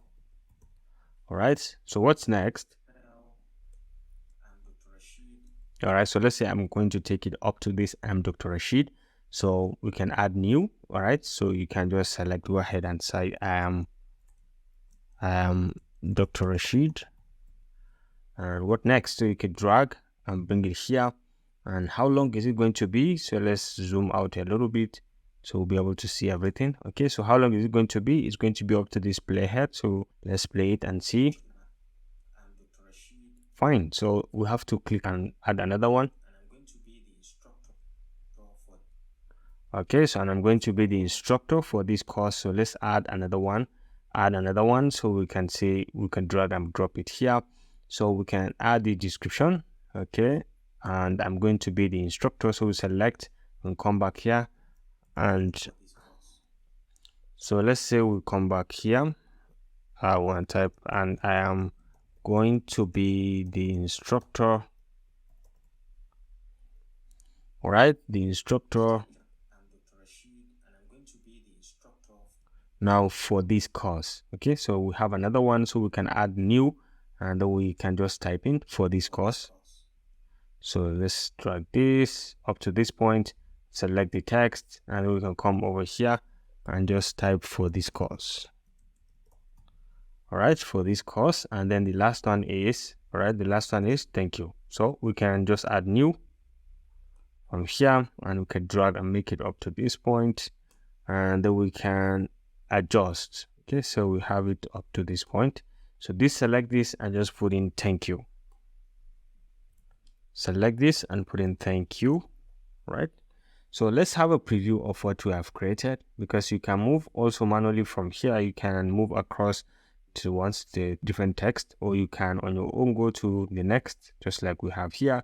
But then let's start from the beginning and see what we have created. So all you need is just start. Hello and welcome to my channel. I'm Dr. Rashid, and I'm going to be the instructor for this course. Thank you. I think this is perfect. So you go ahead and just explore it depending on what kind of content you're trying to create. On your own, you can select on any, and it will just directly take you to that particular text.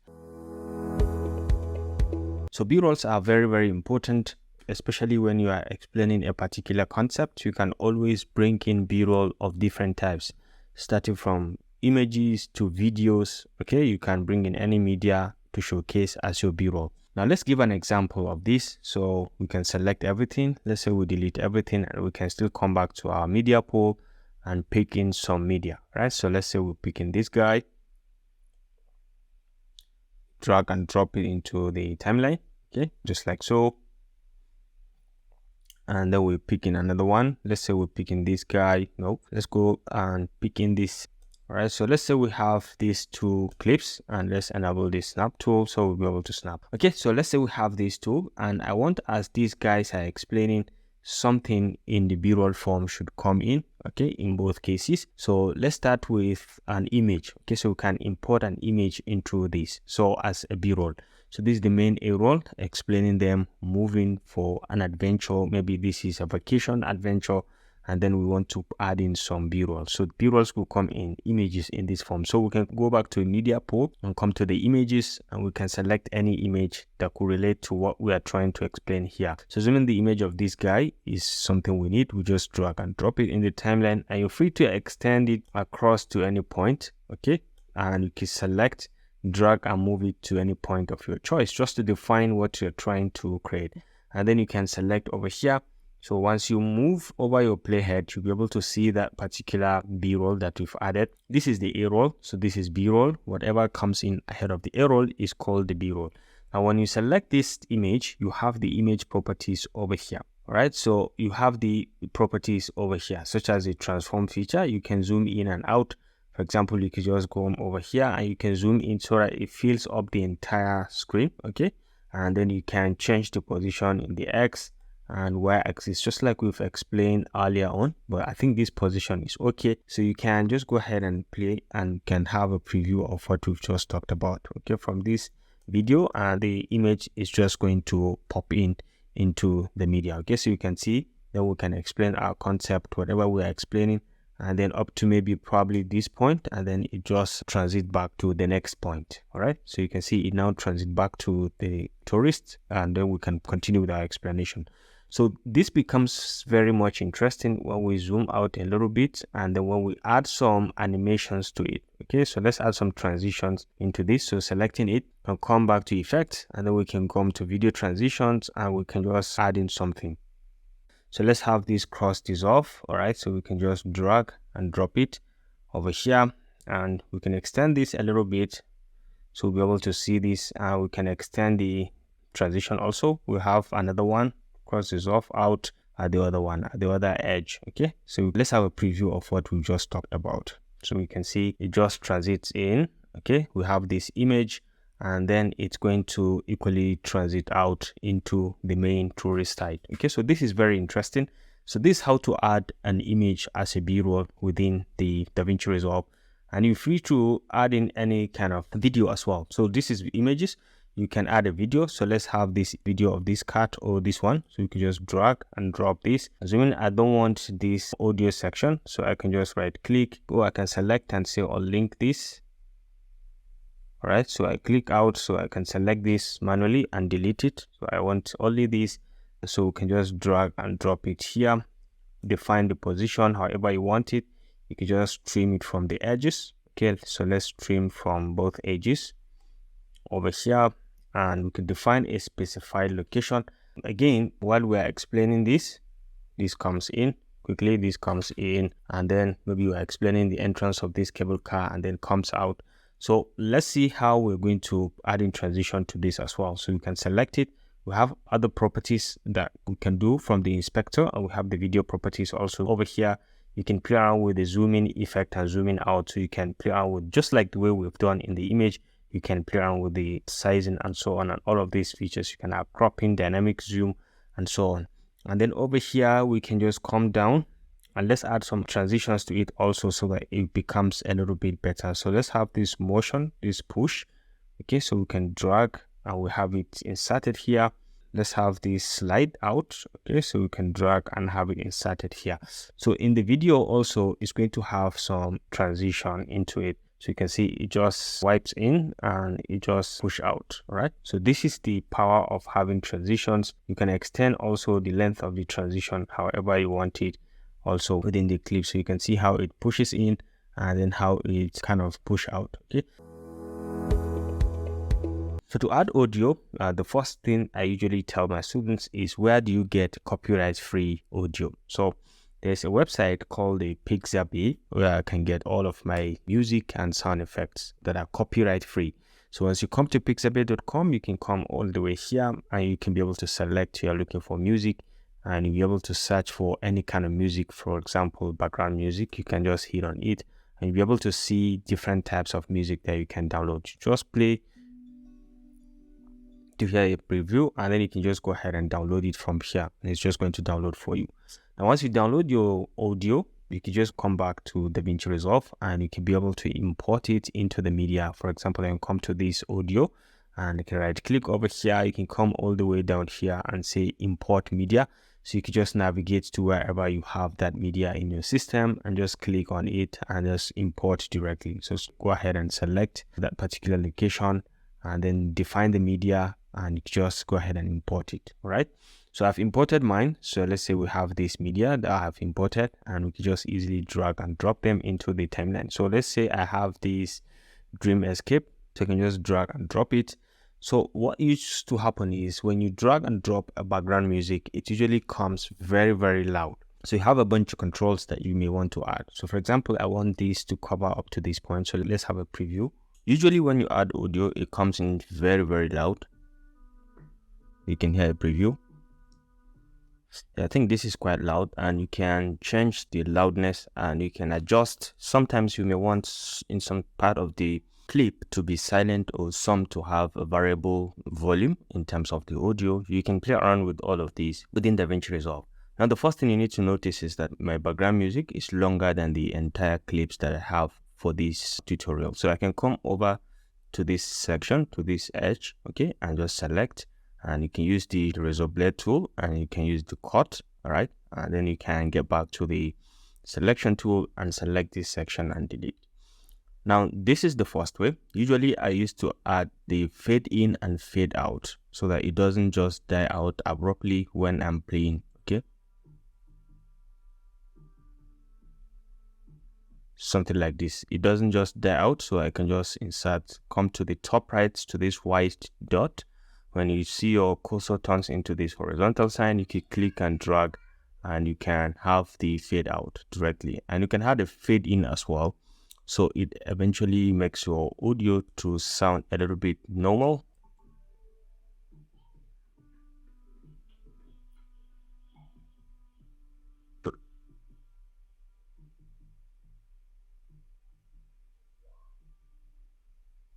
Yeah, I think that's kind of okay, and it sounds very nice to die out clearly just like that.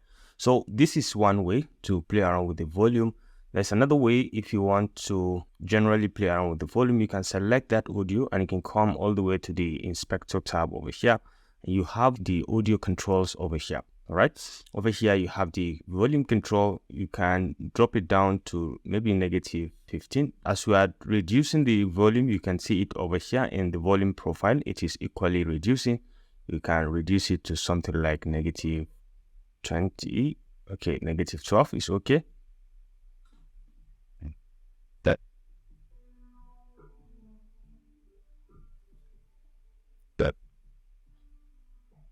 Right, so I think this is kind of okay, but if you don't want, you want to manually reduce it, let me show you another way to do it. So you can undo this, so it has the full volume.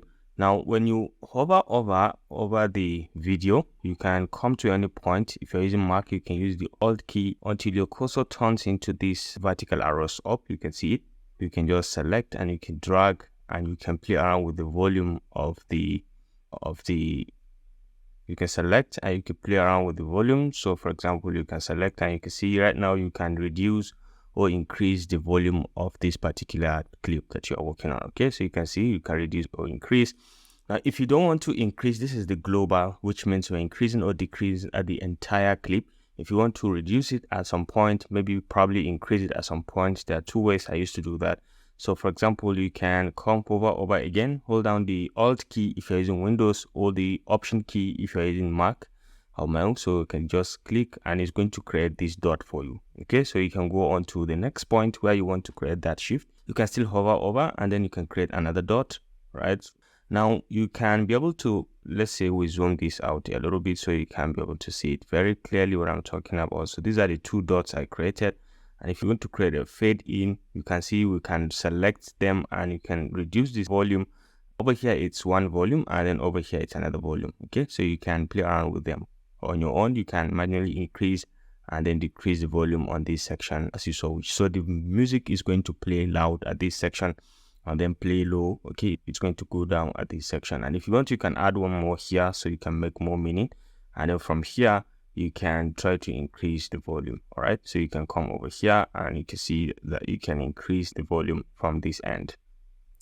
All right, so so with reference to this one, so let's say we create another dot. So let's undo this. From this point, we create another dot. All right, so hold down the Option key and then create another dot. So we have two here. So reference to this small one, you can just come over here and you can see we can increase the volume from this end. And now this end is having a different volume, only that it just fades in, fades out, and then fades in to this bigger volume. So let's have a preview of what I'm just talking about. Yeah, that's it. And then from the smaller volume, and then it's just going to accelerate up. Yeah, that's what I'm talking about. So usually this is the first way I do that. There's another way also I do it. So let me kind of undo this in both cases, remove the dots. Another way that you can insert the same transition, but then with the fade in is, for example, you can use the razor blade tool and just create a cut. Maybe let's say at this point, I need to create the cut here. So you create the cut here. And then from this volume, you want to die out to a smaller volume. So you can go back to your selection tool and then you can come over here, hover over this until you have this, your cursor turns into this. You can select and you can lower the volume at this now. Now what this means is if you're playing at this volume, you just abruptly go silent to the second volume.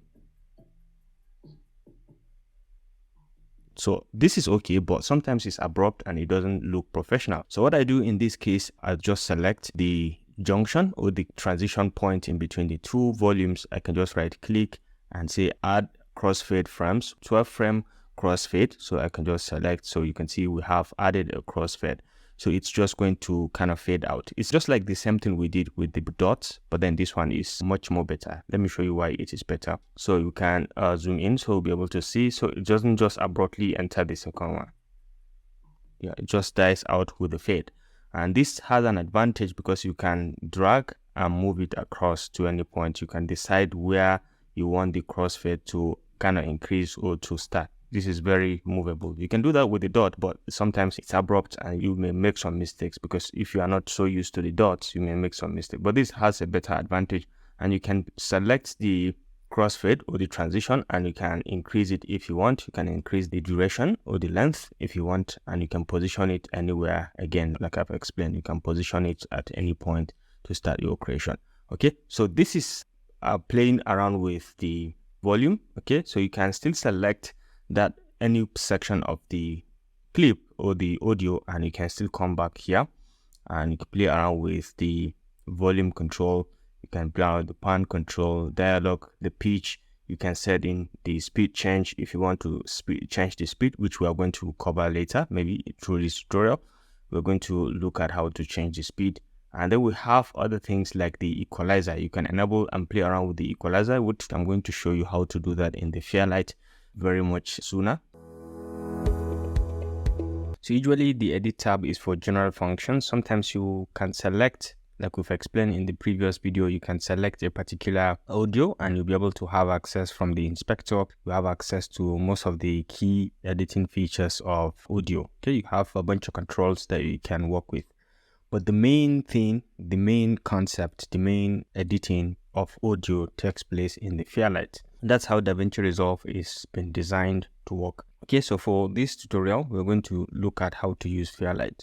Now from the edit tab, you can just go ahead and click on Fairlight to start editing your audio. Now on clicking that, you will notice that you are brought into this very kind of complex, but it's very simple platform that you can directly work on.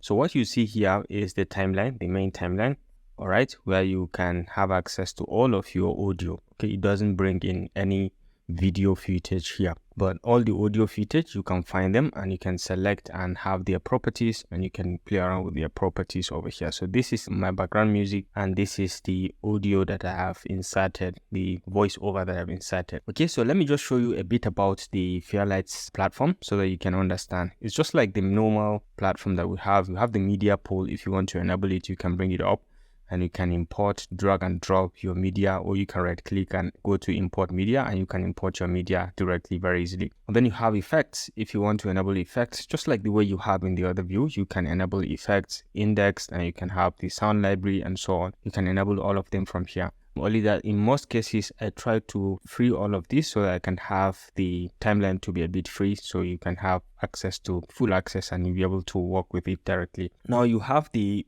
layers of tracks. Okay, like I said, it's only the audio. If you want to see the video tracks, you can come over here to the top, and this timeline view, you can display track display. Okay, you can come to this one, video tracks. You can be able to see the video tracks from here. Okay, so it just helps you with that, so you'll be able to see all of your video tracks. I always like to have it this way because it's easier, so that you can know where you are in the editing process. Okay, so this is it. At the top here, you have this meter, which is a bit confusing, but it's nothing serious. You get to understand it. And then we have these controls. These are body controls. And then over here, we have this preview panel. Okay, this is where you can preview all of the video footage. You can be able to preview it from here. Again, you have the meters, you have the inspector, you have the metadata that you can always work with. And then where you have the mixer.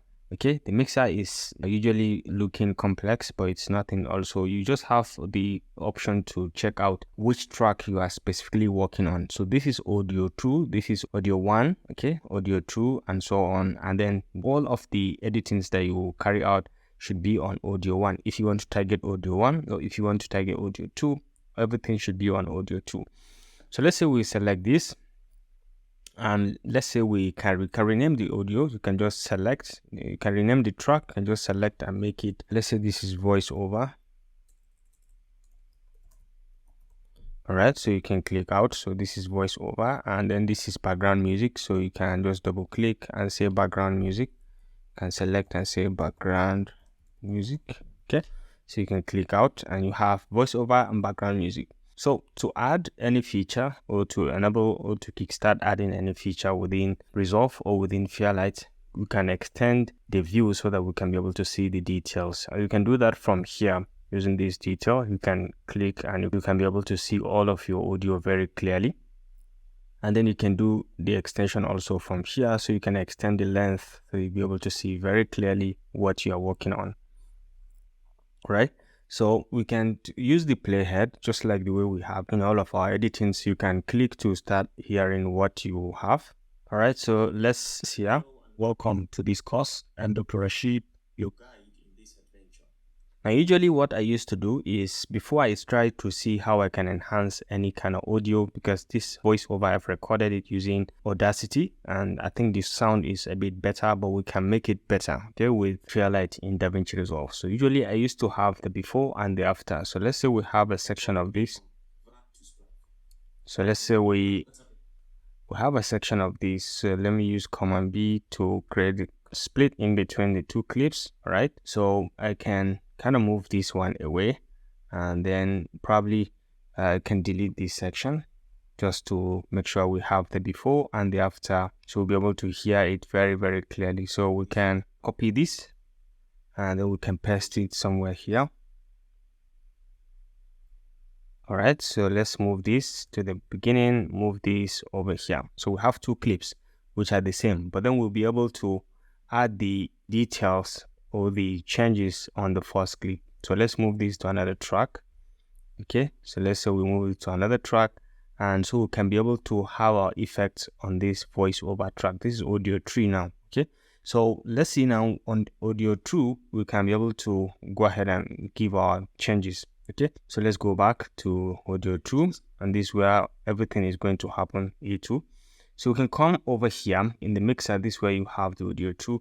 Usually you have a bunch of input devices, inputs that you can add. At this point, I don't want to add anything, track effects, and then this order, you can change the order in which you want. You can click on this and you have these different orders, the FX to dynamics to EQ, FX, EQ, and dynamics. Usually I go for this one, EQ, FX, and dynamic changes. Okay, so you can select on this, and then I want to go with it. Then usually one of the most important point is this effects. Okay, you can hit on this plus sign. You can see multiple effects that you can add without you having to add on a particular clip. You can add on the entire track. Okay, so you can see channel, display, distortion, dynamics, and EQ. Okay, so usually I add EQ. So you can go ahead and add EQ, and let's say I add the parametric equalizer. So I can select on this and it just added it directly. All right, so you can hear the before and the after if you are interested. All right, so right now we've added the parametric equalizer. You can double click to have it change, but you can hear some changes. Hello and welcome to this course. I'm Dr. Rashid, your guide in this adventure. All right, so parametric equalizer is not enough. We have to click on the plus sign to add others like the dynamics. Okay, so we do add the sometimes I do add the restoration, and the first thing I do add is the noise reduction. Okay, so we can come over and say noise reduction, and you have a bunch of other different things. Let's close on the equalizer. Okay, and then we have a bunch of other things that you can try over here. These are detection, the soothing, the output. You'll be able to see that mostly I check on these defaults. There are some presets that are giving very, very nice results, and I do select the rumble. All right, so you can see the profile from here, and you'll be able to hear the input. So when you play it, you hear the hello and welcome to this course. I'm Dr. Rashid, your guide in this adventure. I think the sound is a bit different from the one that we do have. There's a bit of enhancement in it. But then again, you can play around with the sensitivity by coming over here. You can just drag to the left to increase the sensitivity or reduce it as you so wish. Hello and welcome to this course. I'm Dr. Rashid, your guide in this adventure. I think this is very, very nice, and it's very sharp when compared with this one. So let's hear the before. All right, let's hear the before. Okay, I solo mute this. So let me kind of mute this. Let me solo mute this. Okay, so we can hear the before. Hello and welcome to this course. I'm Dr. Rashid, your guide in this adventure. Yeah, I think there's much of a difference. It's sharper over there. So let me solo mute this. It's very much sharper. Hello and welcome to this course. I'm Dr. Rashid, your guide in this adventure. Yeah, that's perfect and that's fantastic. So you can just try to see which one works for you better. But for me, I usually go with the rumble and then I can close on this. Okay, I don't touch much on the other features. The wheels I don't touch. And then we can add other features, still selecting and still on the A2 track. So you can come over here and you can just go ahead and click on this plus sign. You can add the SR. Sometimes you hear the S sound is quite visible or it's quite pronounced. So you can use the SR. Do add the SR sometimes.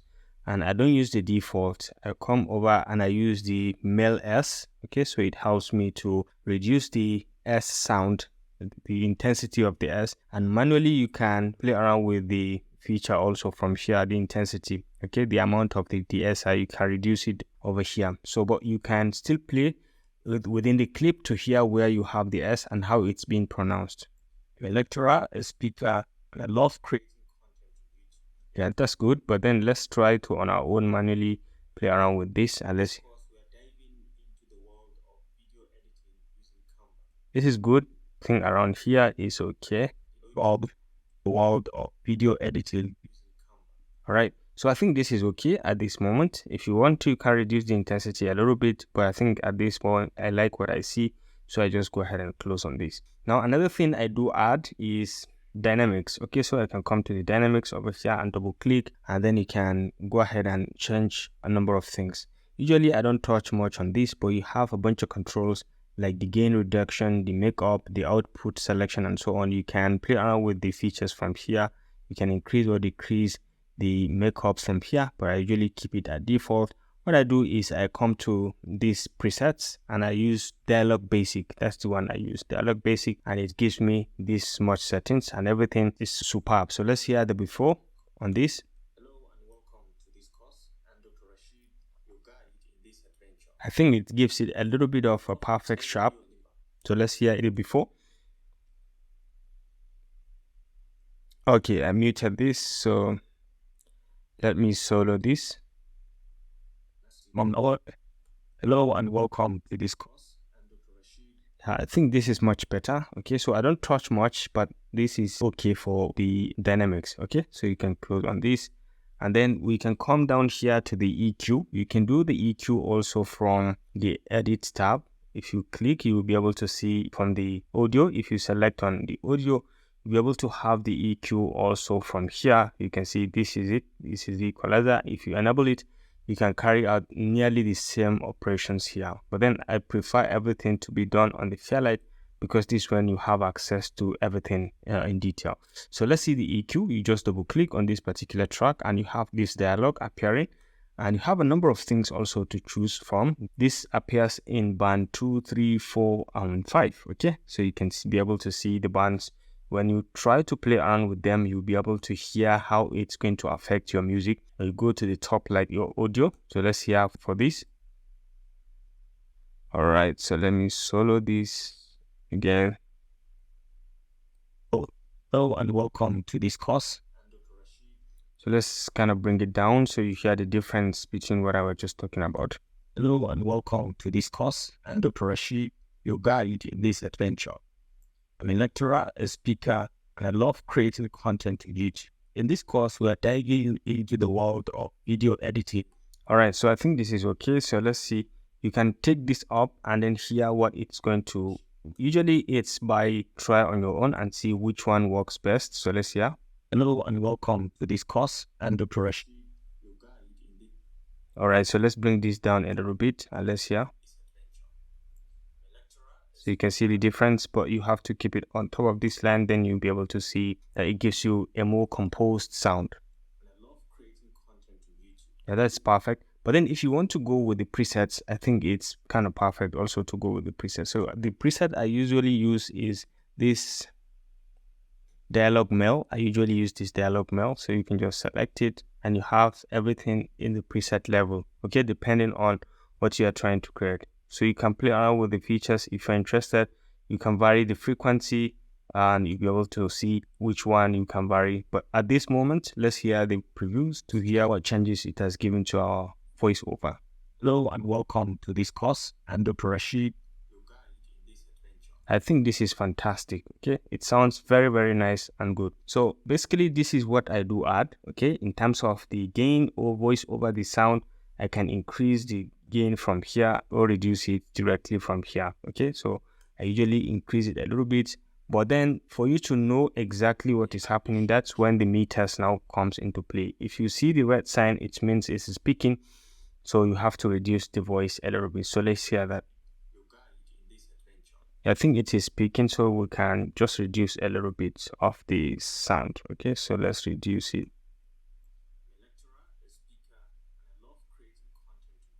I think this is okay, but then you can increase it a little bit. Oh, yeah, I think it's okay. Now, DaVinci Resolve have it very different when compared with other video editing software that you can edit everything in one place. DaVinci Resolve has a specific page for color correction. So let me start from the edit page. Let me add the media. Okay, this one that we have is a bit flat and it's very easy to show you the enhancement and the color correction in it. This is a raw footage from the camera directly. So I'm going to enhance this using DaVinci Resolve. So to start enhancing or to start working on color, mind you, this is a very basic tutorial designed strictly for beginners. If you're an expert or if you are an experienced user, better you check another video. But for this, to start color correction, all you need is come to the color page over here. You just click on the color page. And what this does is it opens up the footage that you have. Okay, don't look confused because it might appear too confusing or too complex to confuse you or thereabout. There's nothing to be confused about.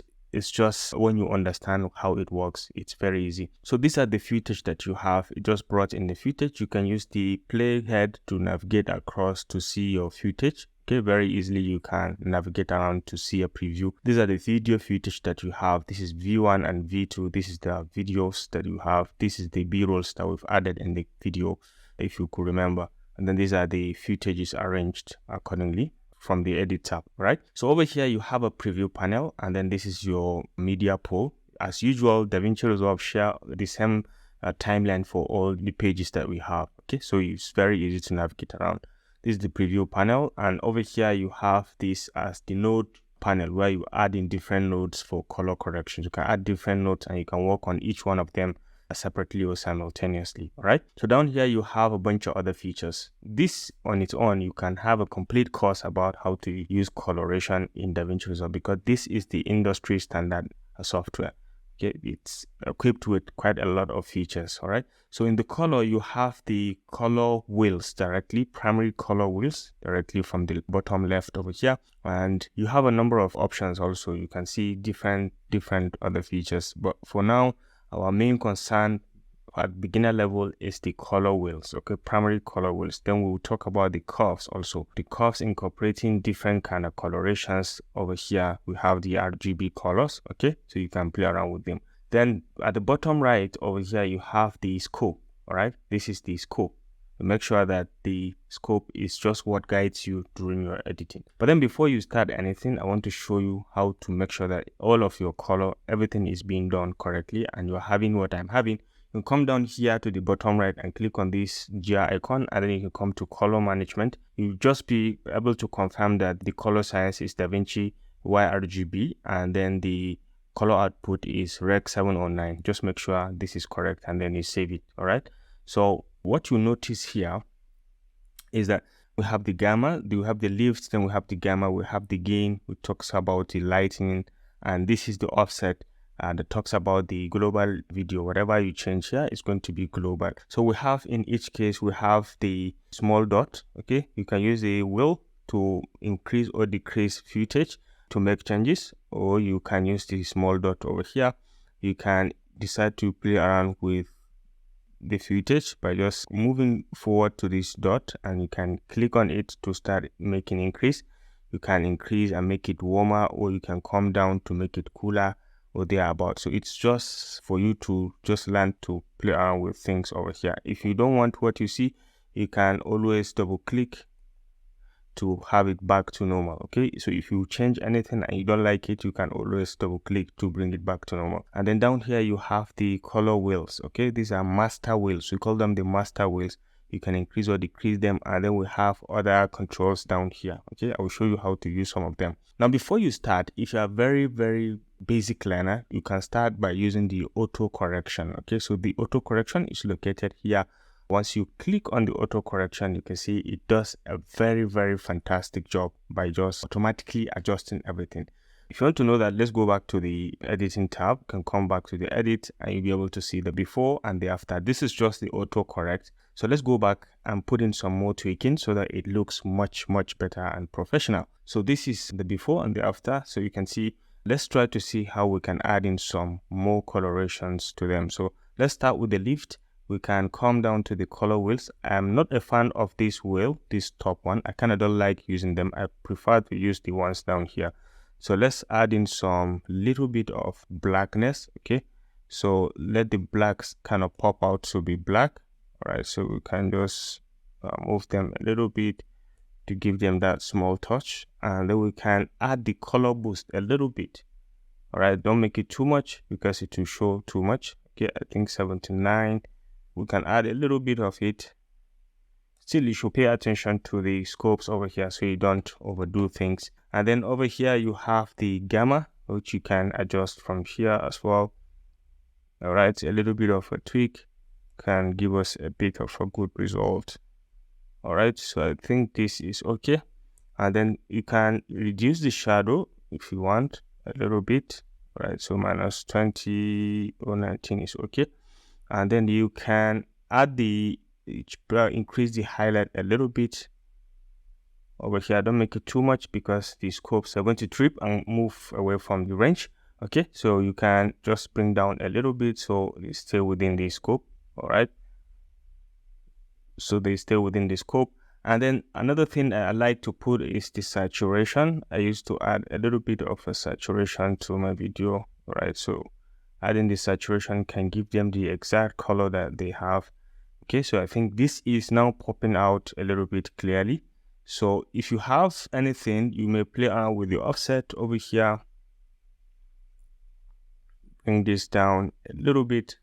Okay, and I think this is good. So let's go back to the edit and try to check around the before and the after.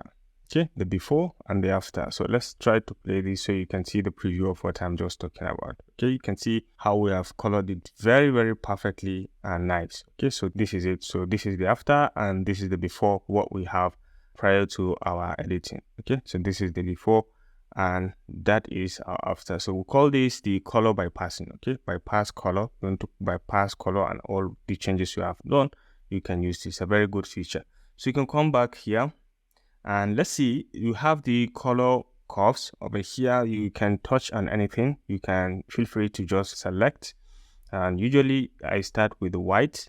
Okay, you can start with white and then I do make 2 dots from here at any given point. I make 2 dots. And then if you raise this a little bit, you can see it increases the whites too much.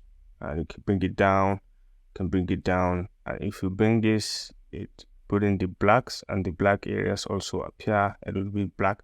I usually make a small S shape to give it much of a professional look. Okay, so this is the white. You can balance it, and then if you notice that there is too much red color, you can also select the red color and reduce the red color. Okay, by just selecting, and you can bring down the red. Okay, removing the red also bring out a lot of difference. So you have to be very careful with how you reduce the red.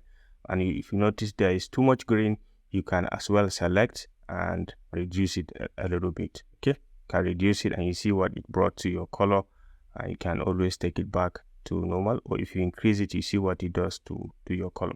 So it all boils down to what professionalism you want to bring into your video and how you want to edit it. You can always master or play around with it. At any given point, this is the blue color. You can also play around with the blue color and change it. And if you want to reset any of the colors, you can as well select it and hit on the reset button over here, and everything is going to be reset.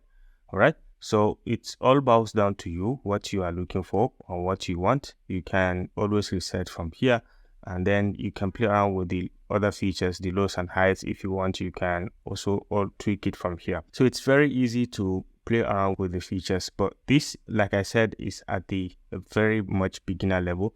You have other controls that you might be interested in, like for example this color wrapper, or you can have this qualifier HSL, which I don't touch and I will not like you to touch as a beginner level. Just go ahead with the most very basic things that you have here, and you're good to go and have a professional looking video that if you can correct and use for your YouTube channel or for online courses what they're about. Okay, so basically this is it. You can always come back to the edits, like I said, and try to visualize the before and the after to appreciate what you have done as regards the color correction. So we can save this. Usually to save, you can just come to file and just go ahead and see save project, and you save everything. Now I want to create a new project and start working afresh. So to start, we can come to the file over here and you can say new project, and you can name your project directly from here. So let's say complete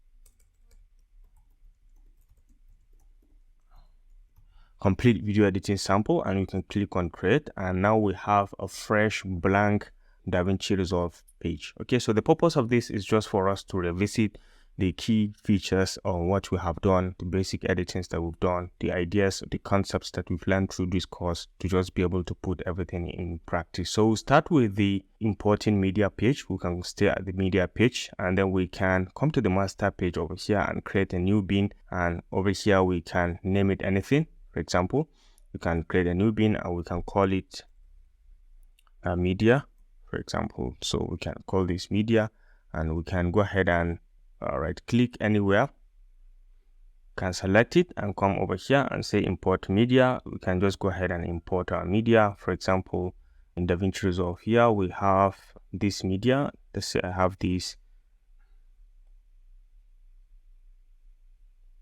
Okay, I have these videos, I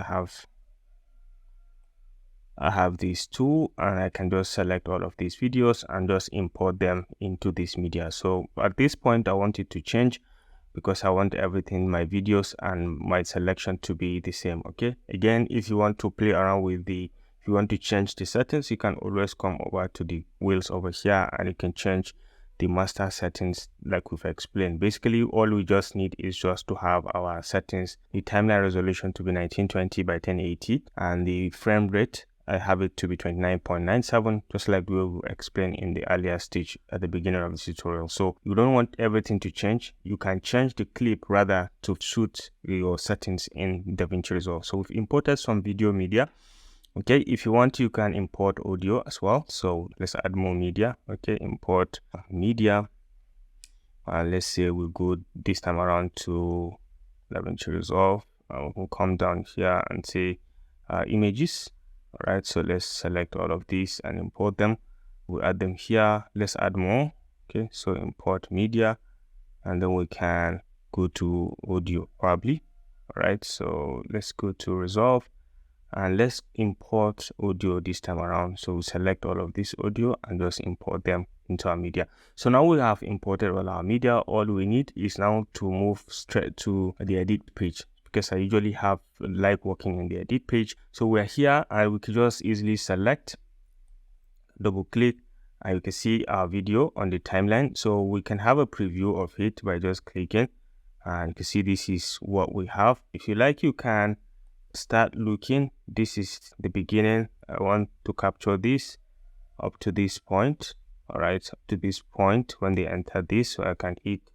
I want the beginning to be the in point. I hit on letter I, and then this point to be my out point. So before I start importing anything, I have to create a timeline by just right clicking here. I come to timelines, I say create a new timeline, and I can say my sample editing, and I keep everything at default, except like I've explained, if you want to change other things like the format and so on. I don't want to change anything, so I leave everything at default and I say create, and I've created this very timeline sample editing. So I can now start by selecting my video clip. Okay, let's select my video clip. Starting from this one, I can highlight the in point. So let's say this is my in point. This is my in point, and I'll move here up to this point. I define this as my out point. Now I can easily drag and drop it in my timeline. Okay, so let me zoom to fit. Okay, so I drag and drop it in my timeline. I drag and drop this section. Okay, so what I want is I want the video to play up to this point. Okay, when they enter the sea, okay, before they start swimming together to this point. Okay, so this is what I have imported, the section that I've highlighted. All right, so I can import another one. So let's say we have maybe when they are swimming, they could see something like this. So let's let this be part of it, this one. And I don't want them to see everything as regards this. This is too long of, okay, so let me on this connector, this clip. Okay, so I want to trim from the edges, maybe up to this point. They should be able to see up to this point. All right, up to this point. So I can trim from the edges. I can just drag and trim it up to here. And then let me trim one more time, probably up to here, so I'll be able to see everything. Okay, so let me select this to make it manual.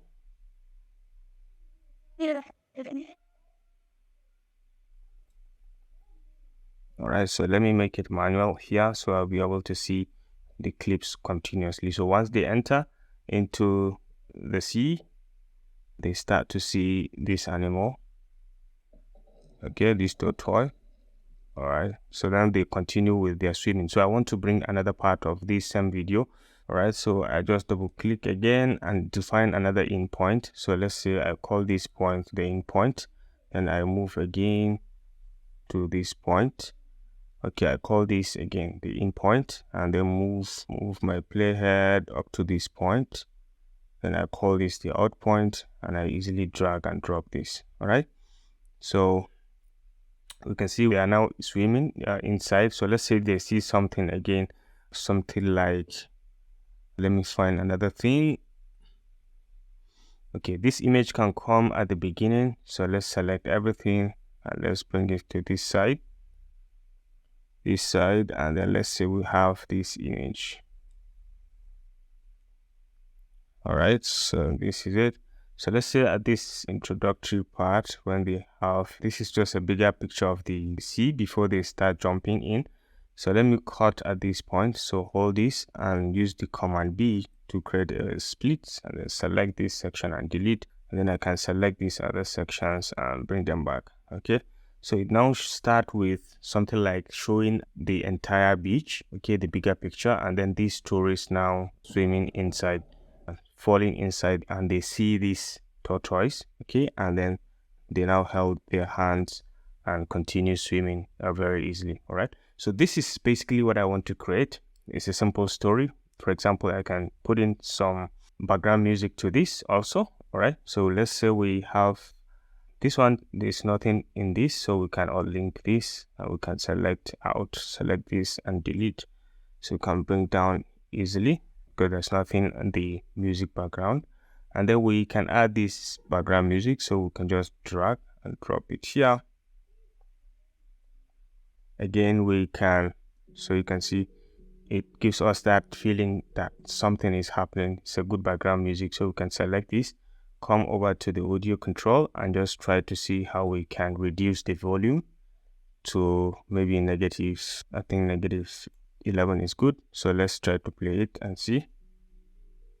Yeah, I think it's good. So we have to create a cut here at the end of it all. So we create a cut. So Command B to create that cut, select this section and delete it. And then let's try to add in a fade out. So by coming to the top right over here to this white dot, and we can just drag to create a fade out of this much seconds. And we could create a fade in also of this much second. Okay, so let's have it.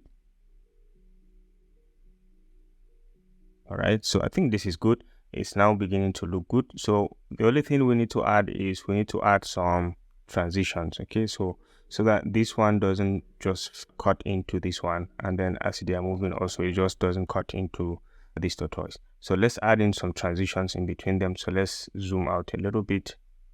All right, so let's zoom out a bit so that over here we try to add a transition. So how do we add transitions? Again, we can come to effect. From effect, you can see video transitions over here. So we have different kind of transition. So if you want to see it, all you need is just to bring your playhead to the transition point in between the two clips again. So you have this transition. This is how they are going to transit. This is blur dissolve. I don't like it. Cross dissolve, I think is good. So we can just drag and drop it into the timeline, okay, in between the two clips.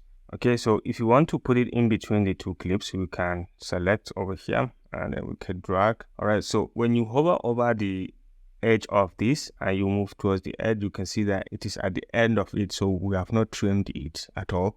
So we can create a little bit of a trim here, maybe even if it is some seconds, then we'll be able to insert the transition in between both of them. So let's be at this trim edit mode, so we can select over here and we can just move this a little bit. All right, just a little, and then we release. Now when we hover over, we'll be able to see that this section have been trimmed by seeing the green sign, and also this one, if you hover, you click and hold, you see that this section have been trimmed. So we can now add a transition in between them easily. So cross dissolve is good, so we can drag and drop it here. So you can see we have the transition added in between. We can extend the length of the transition. Let me undo this. We can extend the length of the transition just by coming back to the selection tool. You can click to select the transition. Let me zoom this out a little bit, and then we can select the transition. We can change the transition again, like we've explained. You can add anyone, okay, of your choice, so you'll be able to change it directly. I think cross dissolve is okay, and extend the duration. I think the duration is okay. So let's play to have a preview also. Okay, I think this is fantastic. So for this one, let's try to come to the edge. You can see this one also have not been trimmed. So all you need is come to here and just try to create that a little bit of a trim, just a little bit, so it just enters here. And this one also, we can see it's okay. So we can insert another type of dissolve transition. Let's say we put in this push. All right, so we can insert in between them and just select and extend a little bit. Come back to the selection tool, can now select and extend it a little bit or reduce the length. I think the length is okay as it is. So we can have a push. All right, so that's perfect.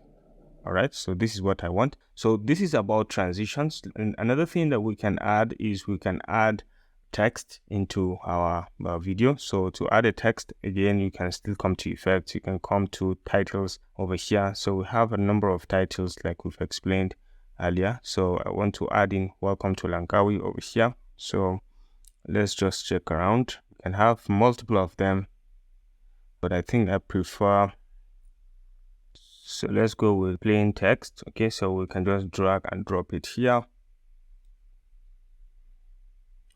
All right, so let's zoom to fit everything. So we can move this to the beginning.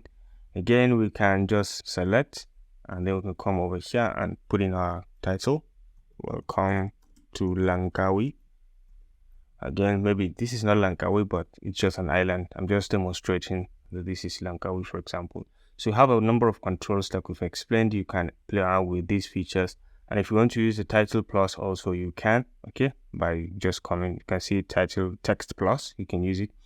And then, so I think, let's say I highlight this and I can put in some animations to it, maybe add of some transitions, how it comes in and goes out. So let's add in this transition. So let's add this transition into it. All right, so we add this to it, and we have the slide out also to it, okay, at the end. All right, so in each case as well, you can select and you can enhance or extend the length of the transition. Okay, so let's have a preview of what we are talking about. So the image comes in, the text comes in, and then it goes out. Yeah, so it just slides out like that. Okay, and you can play around with the features also from here. So let's make it this pentagon arrays, and let's have another preview of what this does. Okay, so I think it's okay. So this is how to add this. If you want to replicate this on the other places, you can just select and select everything. You can copy, you can just add it to the other places. Let me zoom this out. So let's say we have this to zoom to fit. So let's say at this point, this is, let's extend this to this point. All right, so and then here is, let's say, entering the C, and then we can just copy and paste it.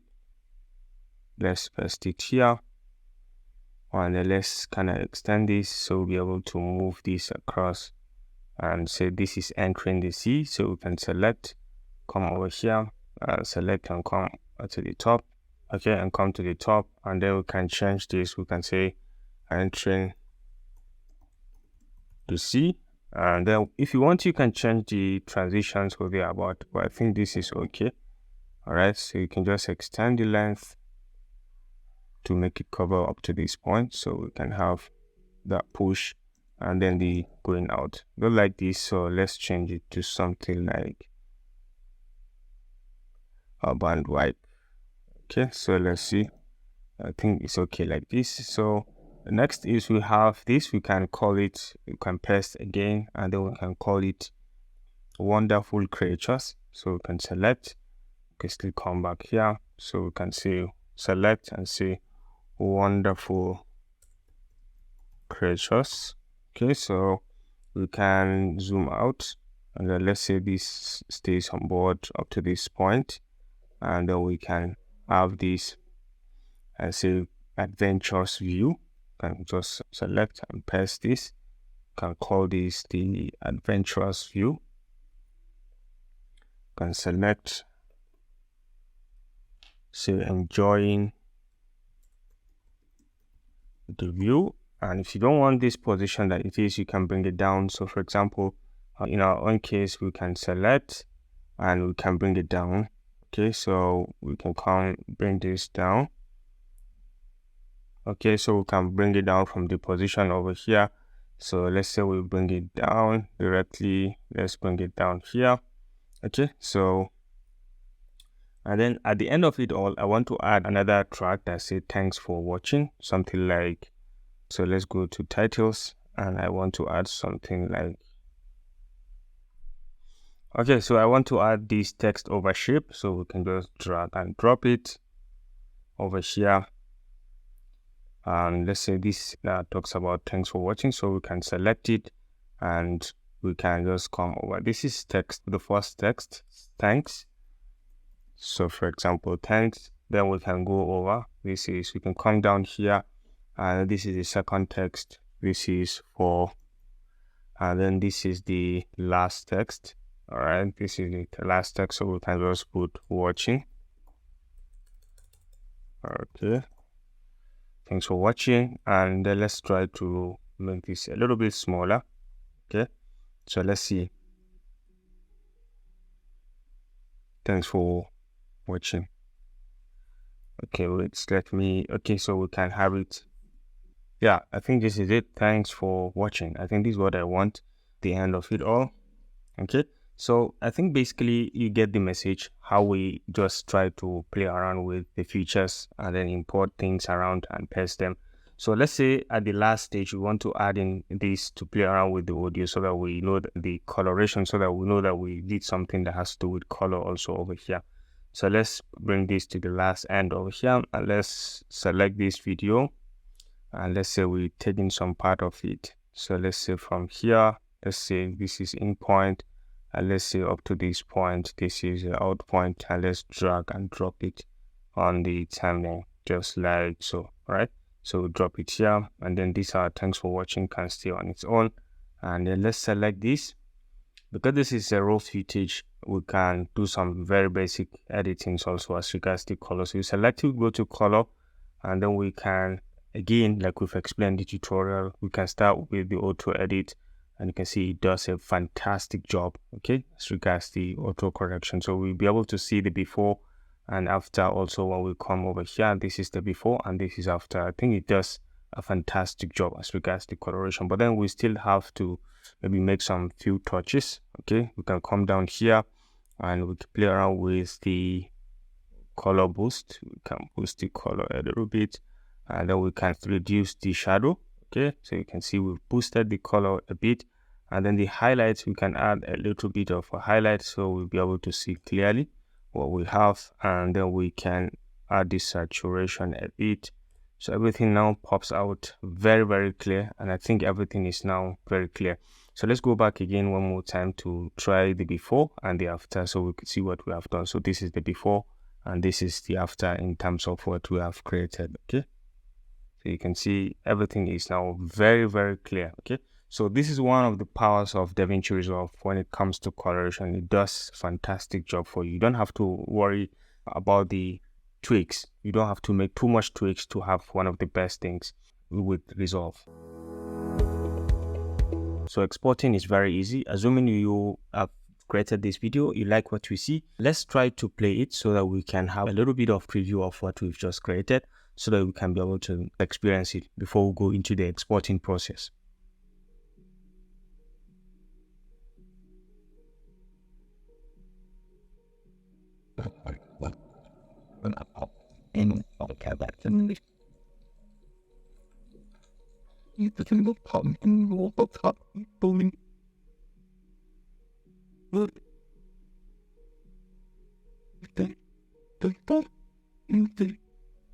Yeah, I think this is what I want, and I've created something at least just to demonstrate the use of some of the features. So the next thing is to export the video. Now to export, we can come to the page called deliver. Just like the name, deliver means something to take into something, or to export something, or to get in something. All right, so we are delivering something, so we just come to the deliver page, which is the exporting page. Now over here you have a bunch of other different type of formats that you can export your videos from. So as usual, the first thing, make sure you give the video a name. All right, so you specify the name that you want to give.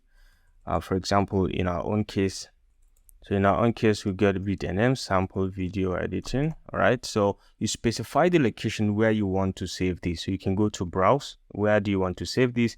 You can go to your desktop, for example, and I have this DaVinci Resolve tutorial, and I can have this, I can name a folder called output, for example, and I can go ahead and save it over there. So we've defined the name, I've defined the location where we want to save it. Now, the next thing is the format. Usually I go with MP4 and I go with H.264, which is the best in terms of quality and even the sizing. Okay, so you make sure you define the resolutions down here. This is what we have stated already, 1920 by 1080, as well as the frame rate. If you want a different frame rate, then you can go ahead and define, but everything here we want it at default. Everything we can set to automatic, and the keyframes automatic. We go with this frame rate, and everything we can keep at default, except if you want to check in the advanced tools over here, which I don't advise. For beginner level, you don't need to check anything. Subtitle settings, you don't have to check anything over here. All right, so once you're done, you select render over here.